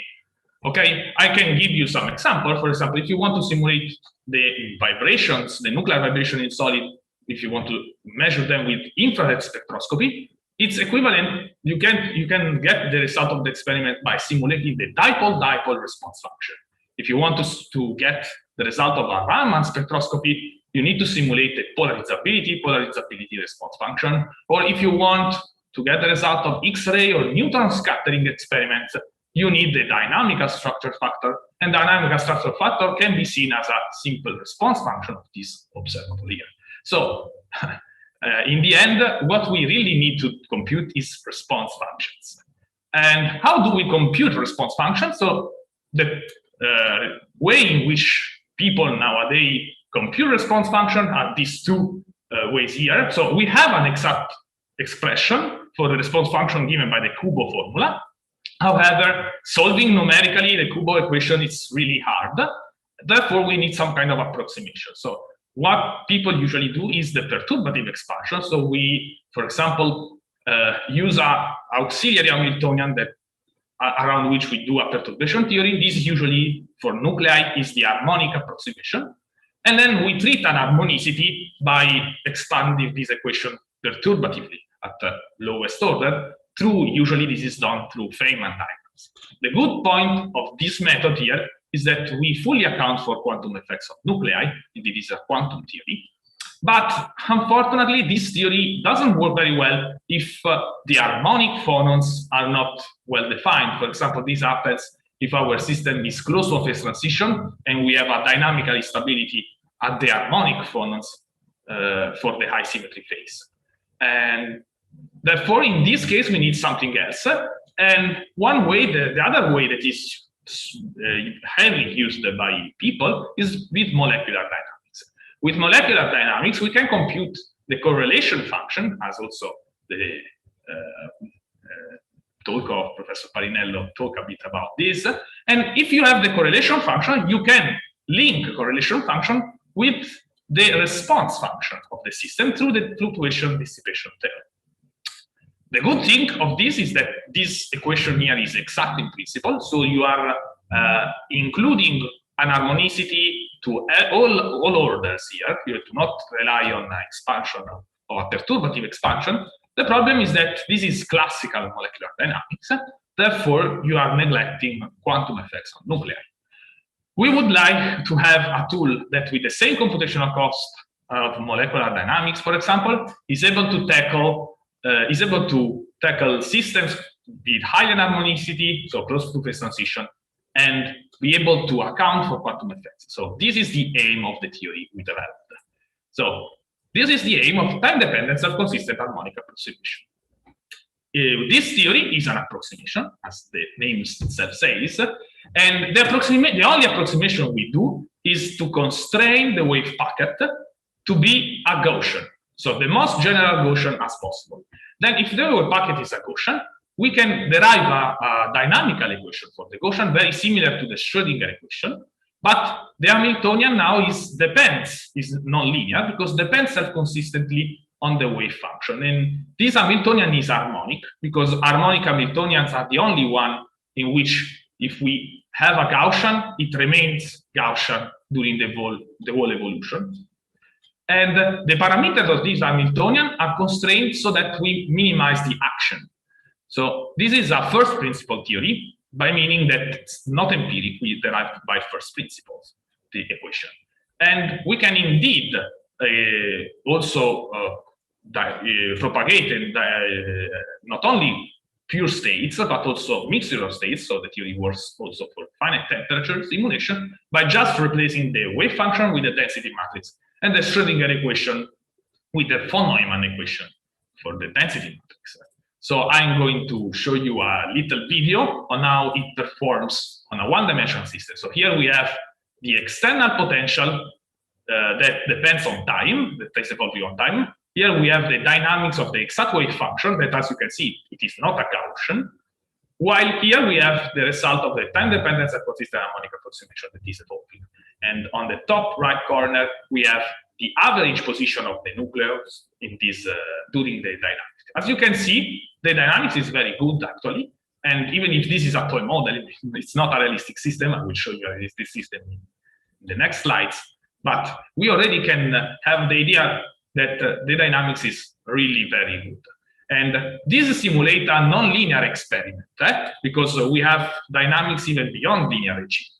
But indeed, as I told you at the beginning of this presentation, linear response is a very important and very useful. So we can derive the linear response theory and compute the response function within time-dependent self-consistent harmonic approximation.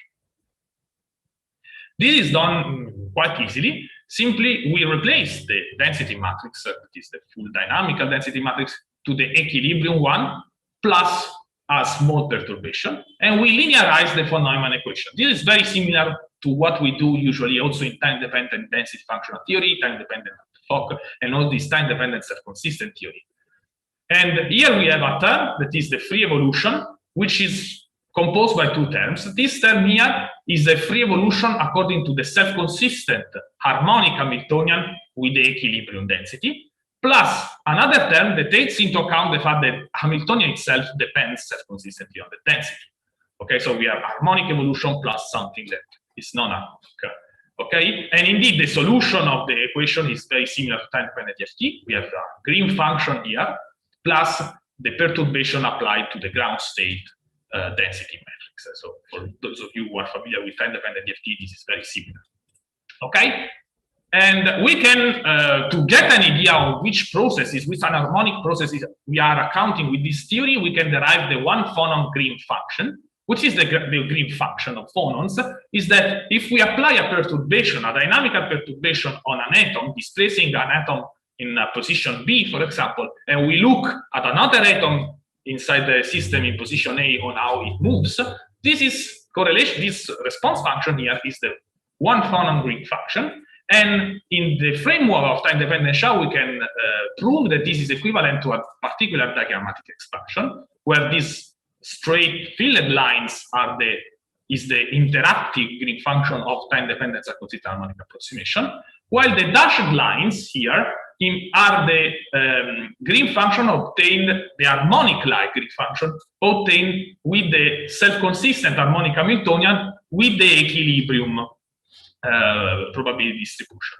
So you can see that we correct this Green function with a bubble-like diagrams in which we include three phonon scattering vertices, and this bubble here is the two phonon, the interacting two phonon propagator, which is written as a Dyson equation itself, where it depends on four phonon scattering self-consistently. So this theory actually includes an harmonicity up to any order, because inside the self-energy we have another Dyson equation, which includes four phonon processes up to infinite, and we have both 3 and 4 phonon processes inside. So this is actually usually much more than what done within perturbation theory.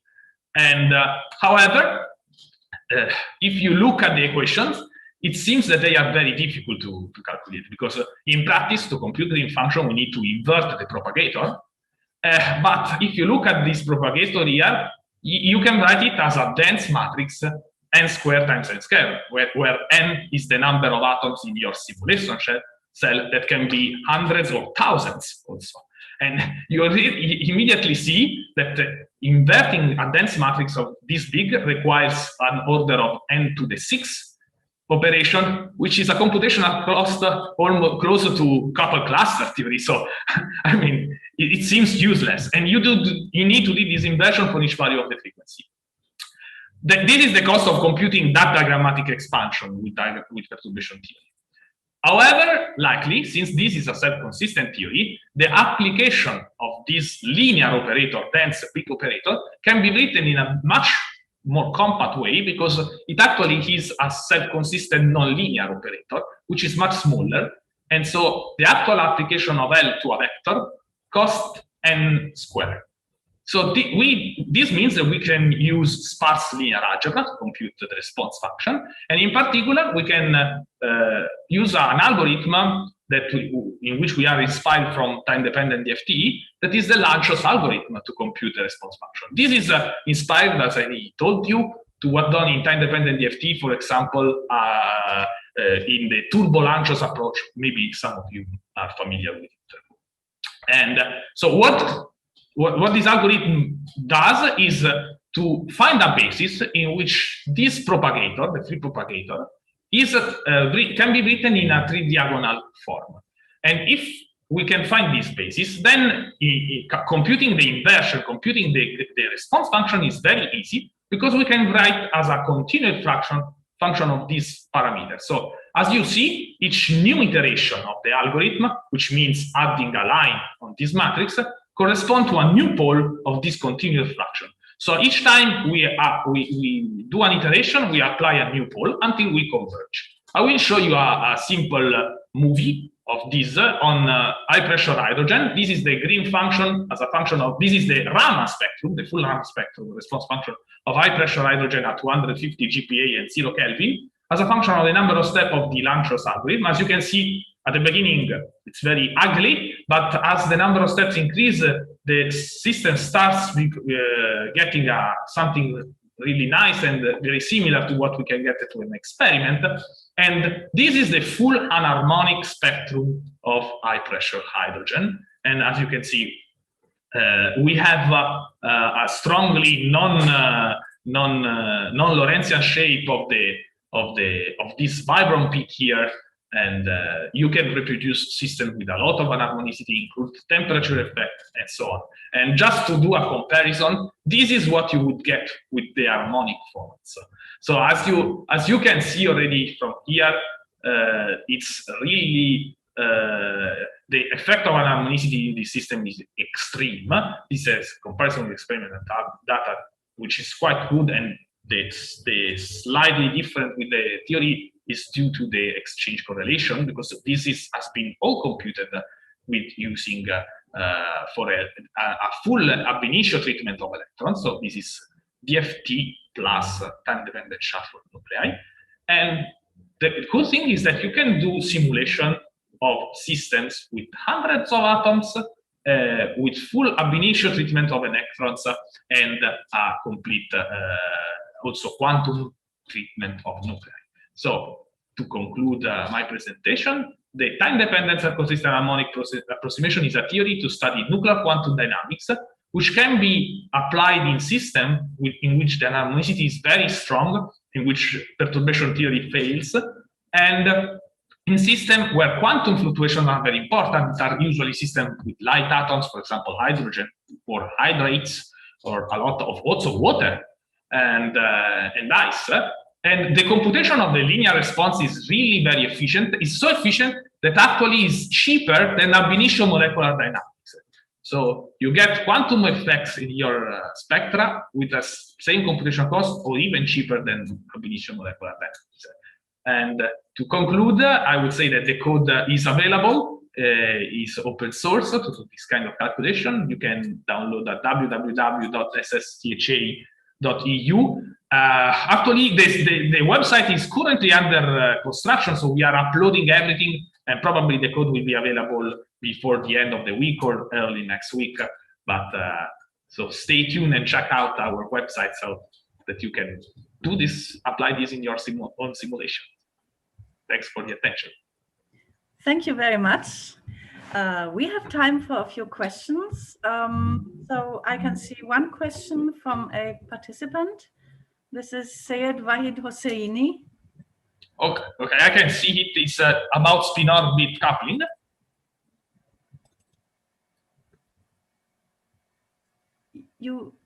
I can answer directly to the question. Okay, please. So yeah, you can include spin-orbit coupling by directly on the density functional theory level. So if you the electronic degrees of freedom are all included inside the Hamiltonian. So inside the external potential.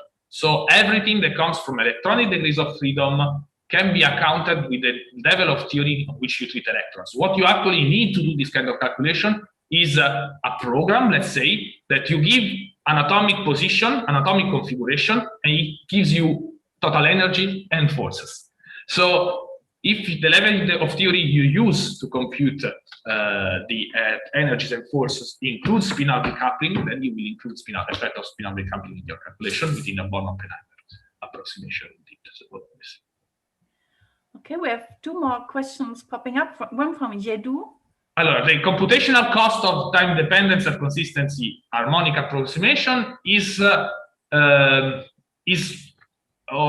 comparable with ab-initio molecular dynamics. It's a bit different because this theory is highly parallel, because what we do usually is a stochastic sampling of the wave function. So and since it's a Gaussian, our wave function, we can extract the nuclei configuration very efficiently in parallel, and then we need a way to compute energies and forces for this configuration. This is the computational cost.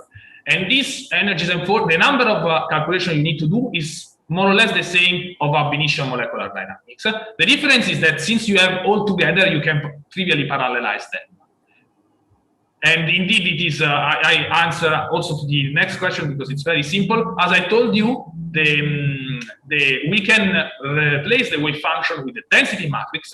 So then it is a theory at finite temperature already. So. Yeah, maybe we have time to for the next question, which is about this response function object. Maybe I could add something to the question in the sense that you introduced this response function that you have to invert. Maybe you can remind us the physics of this object, because here the question is, I think, whether you use the Kohn-Sham potential as input. And so the Kohn-Sham potential is somehow. So once you arrive, so when you do linear response theory, you assume you already know the equilibrium. So I've not spoke about this, but actually there is another theory that is the self-consistent harmonic approximation without time dependency. That is how to get. That is very simple. That is the equilibrium, if you want, the solution of our equation, which is how to get the equilibrium density matrix. Once you get the equilibrium density matrix, you have the equilibrium self-consistent Hamiltonian corresponding to that density. And so you already have done all the calculations to compute the response function. So you don't need to do any other ab-initio cost for your response function. So everything because then you already know everything about who is this Hamiltonian and how that is changed when you change the response function. So the Kohn-Sham is within the electronic part, but the theory doesn't see it directly. Thank you. I think we have to stop here. So maybe you can have a look at the other questions by the side and unshare your.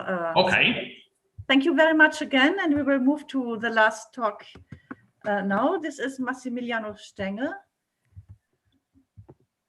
Yes, let me share the screen. Dielectric screening. Yeah.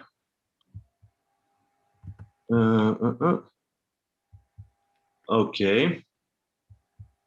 Is it all right? Fine. Okay. So good afternoon, everybody. First of all, I'd like to thank the organizers for having me here. It's always a pleasure for me to be back in Trieste, even if this time I'm not really there. But still, I'm particularly excited this time because this talk will be about phonons. And phonons are a long-time tradition of the Trieste community. So motivating phonons is not really hard. It's actually pretty easy because phonons are involved in many physical properties of materials.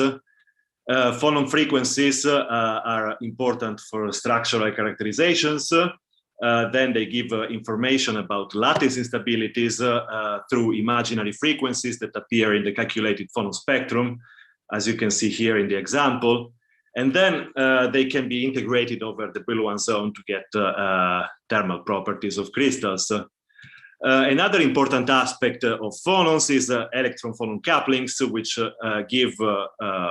provide a whole new range of physical properties like electromobility, optical absorption, and so on and so forth. So in this talk, I will mostly focus on phonon frequencies, although the same arguments I'll be discussing will be 100% relevant also for electron-phonon interactions. I don't have time to go through this specific topic, but if you want to know more about it, you can find it in this reference. So phonon frequencies are given together with eigenvectors via the usual Lagrange equation of motion, which is written in terms of the dynamical matrix. And of course, the main ingredient here is the force constant matrix, which can be calculated accurately and pretty efficiently at any Q point from first principles via the established methods of density functional perturbation theory. But for most applications, actually, we want to know what is the physics behind the numbers that we calculate. And it is particularly crucial in insulators to separate short range and long range contributions to the force constants. So this talk will be mostly about this topic, about the separation between short range and long range in a variety of contexts. So let me start from the very beginning. So from the theory, from the fundamental theory that lies behind the long range character of the force constants. And for this, I'll take you through a journey back to the early 70s, and in particular to this classic paper by Pick, Cohen, and Martin, which has essentially pioneered modern ab-initio lattice dynamics. In this paper, the force constant matrix, as you probably know, is written in terms of three, as the product of three quantities. Two of them are the pretty simple, are the bare point dipoles that are induced by the displacement of a nucleus. And the third one is where the complexity of the electron-electron interactions lies, and is the screened Coulomb interaction. So the remarkable result of Richard Martin's paper is that the long-range force constants stem from the non-analytic behavior of the screened Coulomb interaction for small Q vectors. So to know better about where this problem lies, let me write down the screen potential produced by an external charge, which is this operator W, which is written in terms of two ingredients, which is the bare Coulomb kernel, which is the usual 1/r interaction, and we have the so-called irreducible polarizability that describes the charge response of the electrons to a screened potential, and it contains the electron-electron interactions only at the level of the exchange correlation kernel. So within the local or semi-local approximations to density functional theory, we have that the irreducible polarizability is analytic, and so all the non-analyticities can only arise within the bare Coulomb kernel, and is where we need to act if you want to operate this separation. So the basic idea is to do a range separation in the Coulomb kernel. So separate a short range analytic part, which is related to local fields and is usually a big operator that describes how electrons react to an external field on a short length scale. And then we have the non-analytic part, which is hopefully lives in a much smaller space and describes the non-analytic portion of the Coulomb kernel. And this leads automatically to an exact separation between short range and long range. And the long range part is written pretty much like the full dynamical matrix, except that here, hopefully, we work in a very small space, in a highly reduced dimensionality, and so it is easy to treat.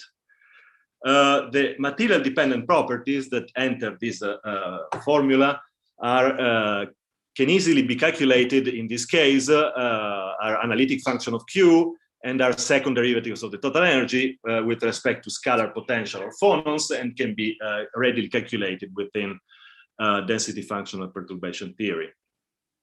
So how does this work in practice? Let me give you the example of the three-dimensional case, which is relatively simple in that only the head of the bare Coulomb kernel is non-analytic. And this means that the long-range potentials are macroscopic, that is uniform on the scale of the unit cell of the crystal.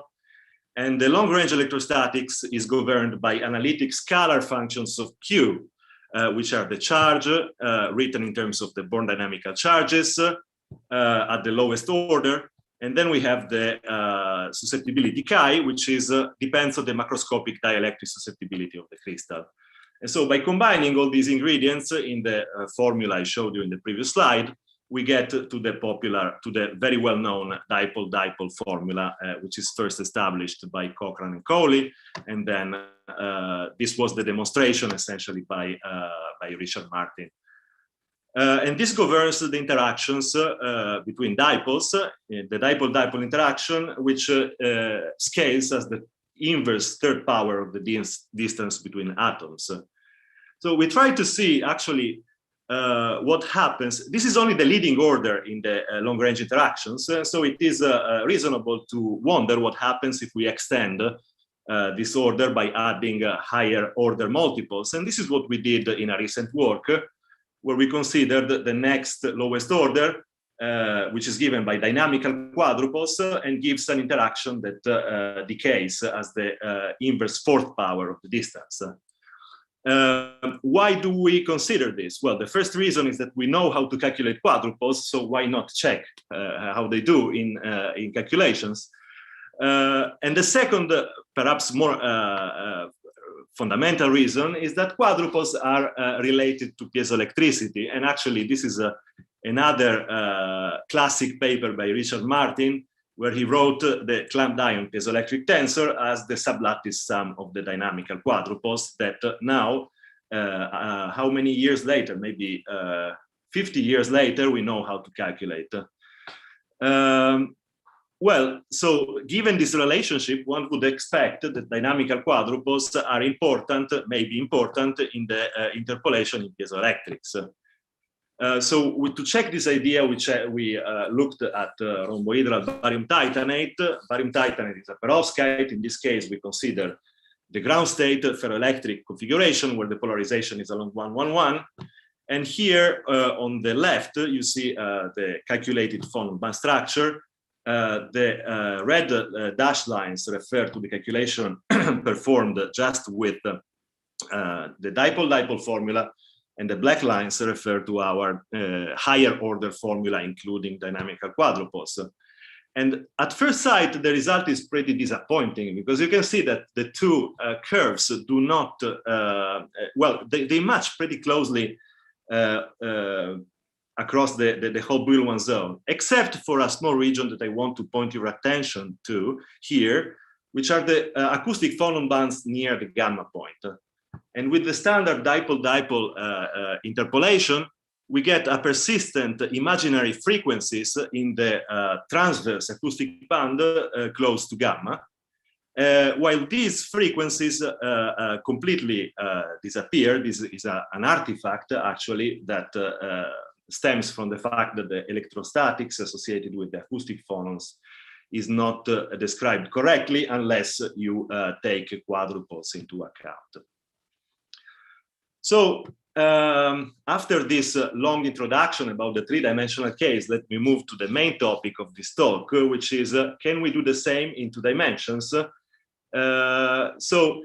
the two-dimensional case, this sketch, by the way, is a sort of very rough way of plotting the charge density perturbation associated with a polar optical phonon traveling through the crystal.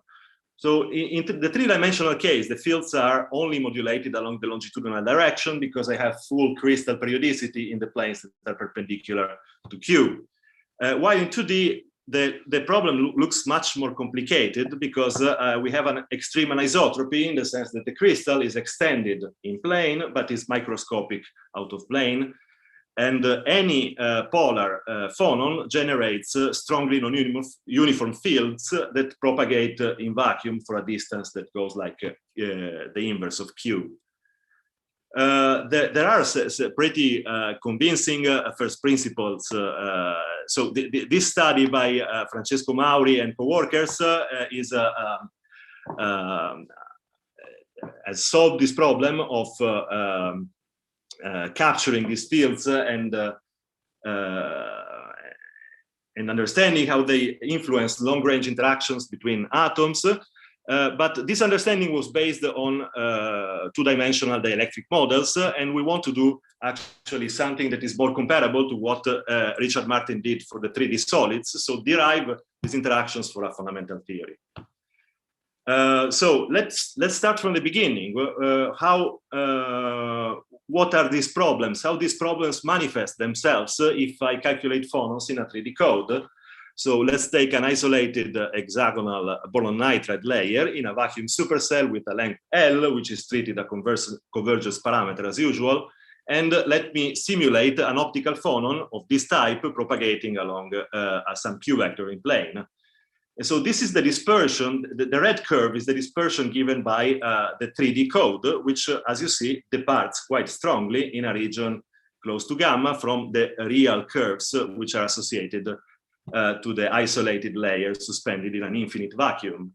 And this is precisely due to the stray fields I mentioned in the previous slides, which induce a crosstalk between images, which become important when these stray fields propagate far away in vacuum, and so for small Q vectors. So this problem has been solved by the use of the Coulomb cutoff method, which cuts the tails of the Coulomb interaction along the z direction, and this eliminates the crosstalk between images, and has been successfully applied to the phonon problem, again by Francesco and co-workers. And this, of course, is the method that I used to calculate the black dispersion curves in the previous slide. But the question is, this works nicely for the actual DFPT calculations, but how about the understanding of the long-range forces? That is what we are aiming at in this talk. So for that sake, let me write down the reciprocal space representation of this cutoff Coulomb kernel, which is written in terms of the standard Coulomb kernel times some factor that depends on the exponential of Q times the length L. And what I want to point your attention to is that this factor makes the Coulomb kernel non-analytic at any Gn, which is the out-of-plane component of the reciprocal space vector. This is a problem because I cannot just extract one part of the reciprocal space representation of the Coulomb kernel and just treat it separately, because in this case I would have a huge matrix and I would have to calculate very complex response functions to describe the long-range forces, and it is not what I want.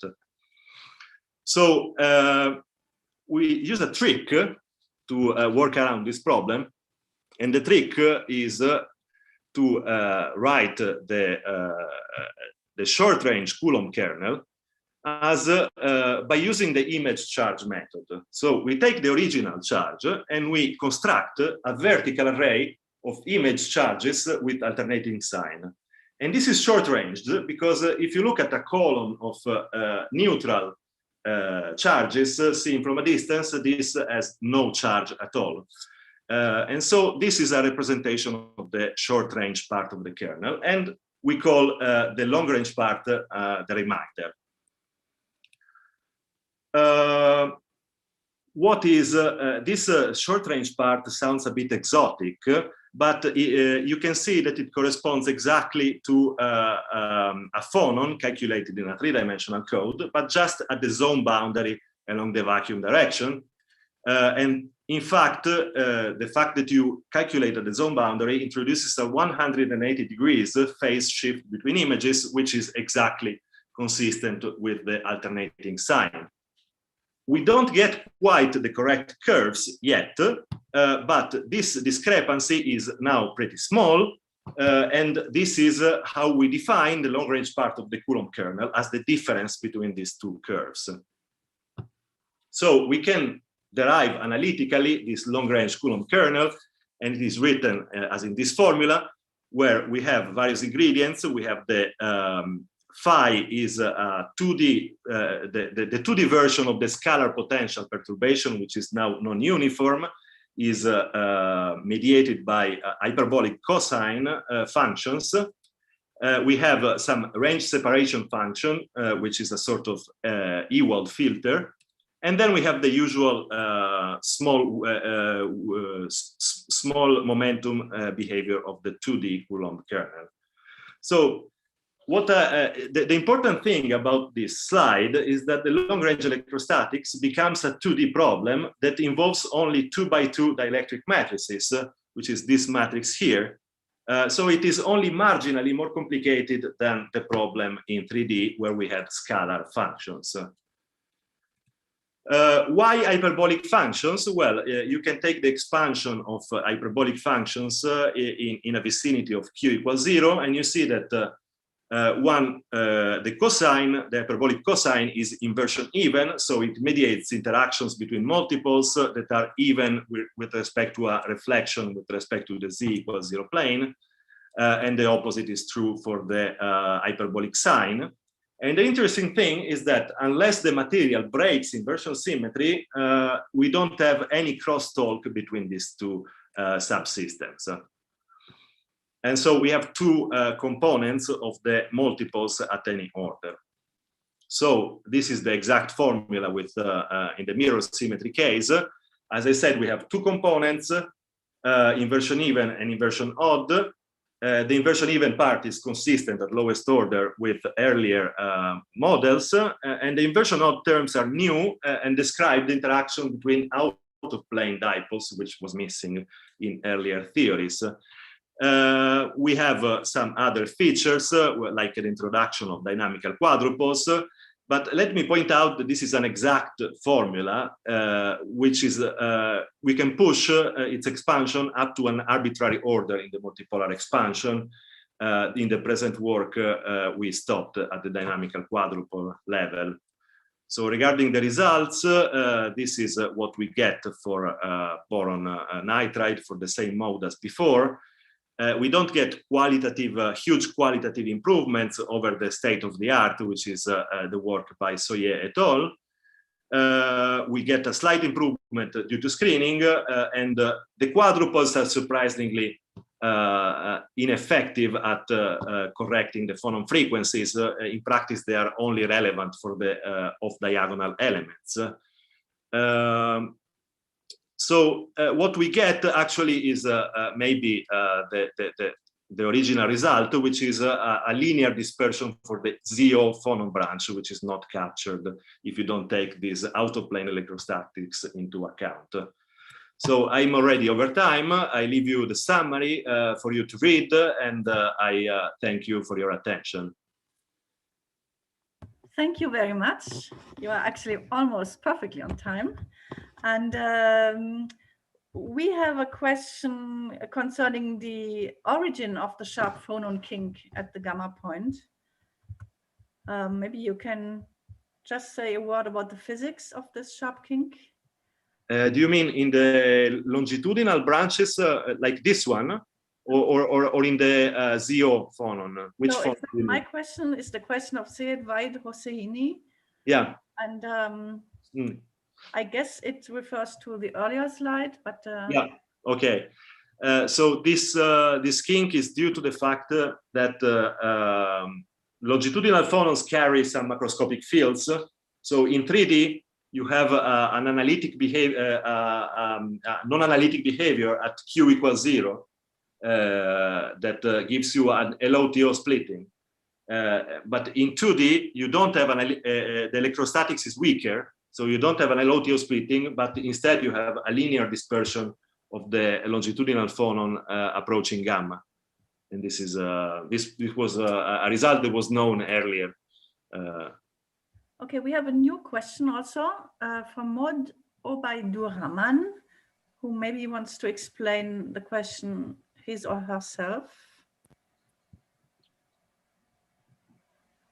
Are you online? So it's about the fact that you're only talking about optical phonons, if I get the question correctly.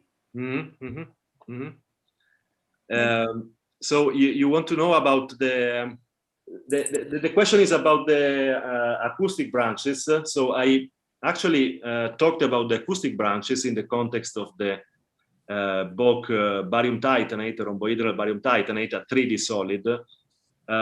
In the case of 2D materials, acoustic branches are also important, but we found that the electrostatics did not play a substantial role in the systems that we simulated. Possibly, in some systems, it is important, and if you find some issues like some imaginary frequencies like near gamma, that we would be happy to know.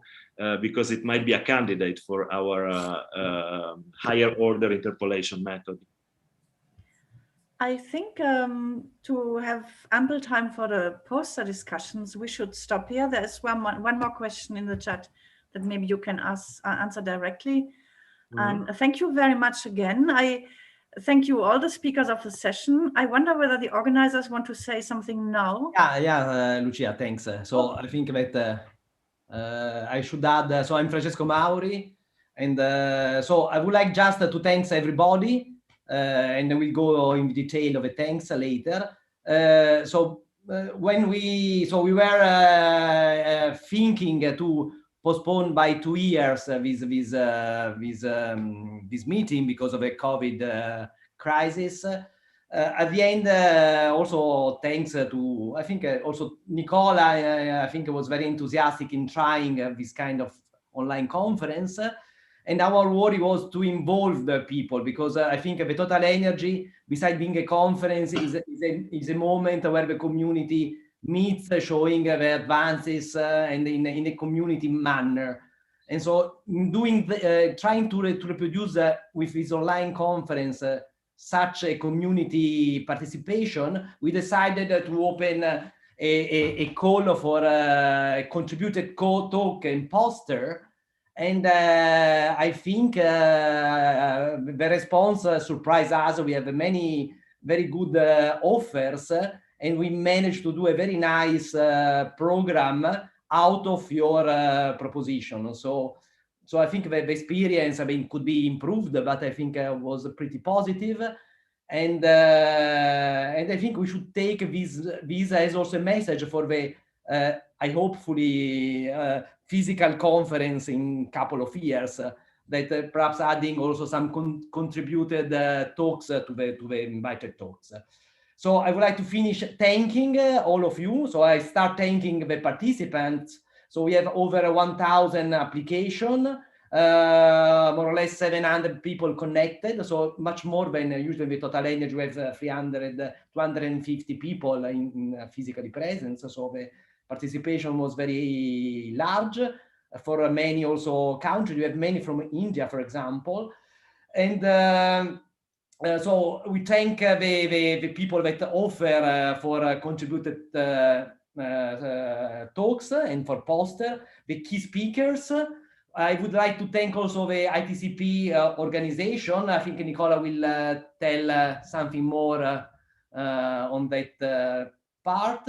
And I thank the two my co-organizers, so Tanusri and Nicola. and especially Nicola, because I think 90% of the job was done by Nicola. So I thanks a lot. So we just help him in choosing the speakers and organizing the outline, so giving the idea. But I think really Nicola put a lot of effort, and the success is also thanks to him. So now with that I conclude. Next year we'll have in China a mini, and hopefully in presence, and also in 2 years the next maxi. Okay, and thanks also obviously all the people that help chairing the session. Okay, I just want to echo with Francesco that Nicola really deserves a very big thank, because as Francesco has said, bulk of this actually the credit goes to Nicola. Okay. Thank you very much. But this is not true, because actually 90% of the work was behind the scenes. So we really have to thank the ICTP people, so the Sigma team, Victoria, Adriana, and Monica, and the IT people, of course, Massimo, Sabrina, and Walter, that really did 90% of the work, I think. So thank you very much. Okay, and don't forget that we have the poster session now. So we go. Yes, okay, yes, we are doing the greetings now, because this is the last common session, but yes, we will be spread around the poster rooms in 10 minutes, no? So, and I hope to see you next year in the mini Total Energy in Shanghai, and hopefully in 2 years here again in Trieste. Thank you. Okay, so thanks everybody. Bye. Thank you. Bye. Thanks. Bye-bye. Bye.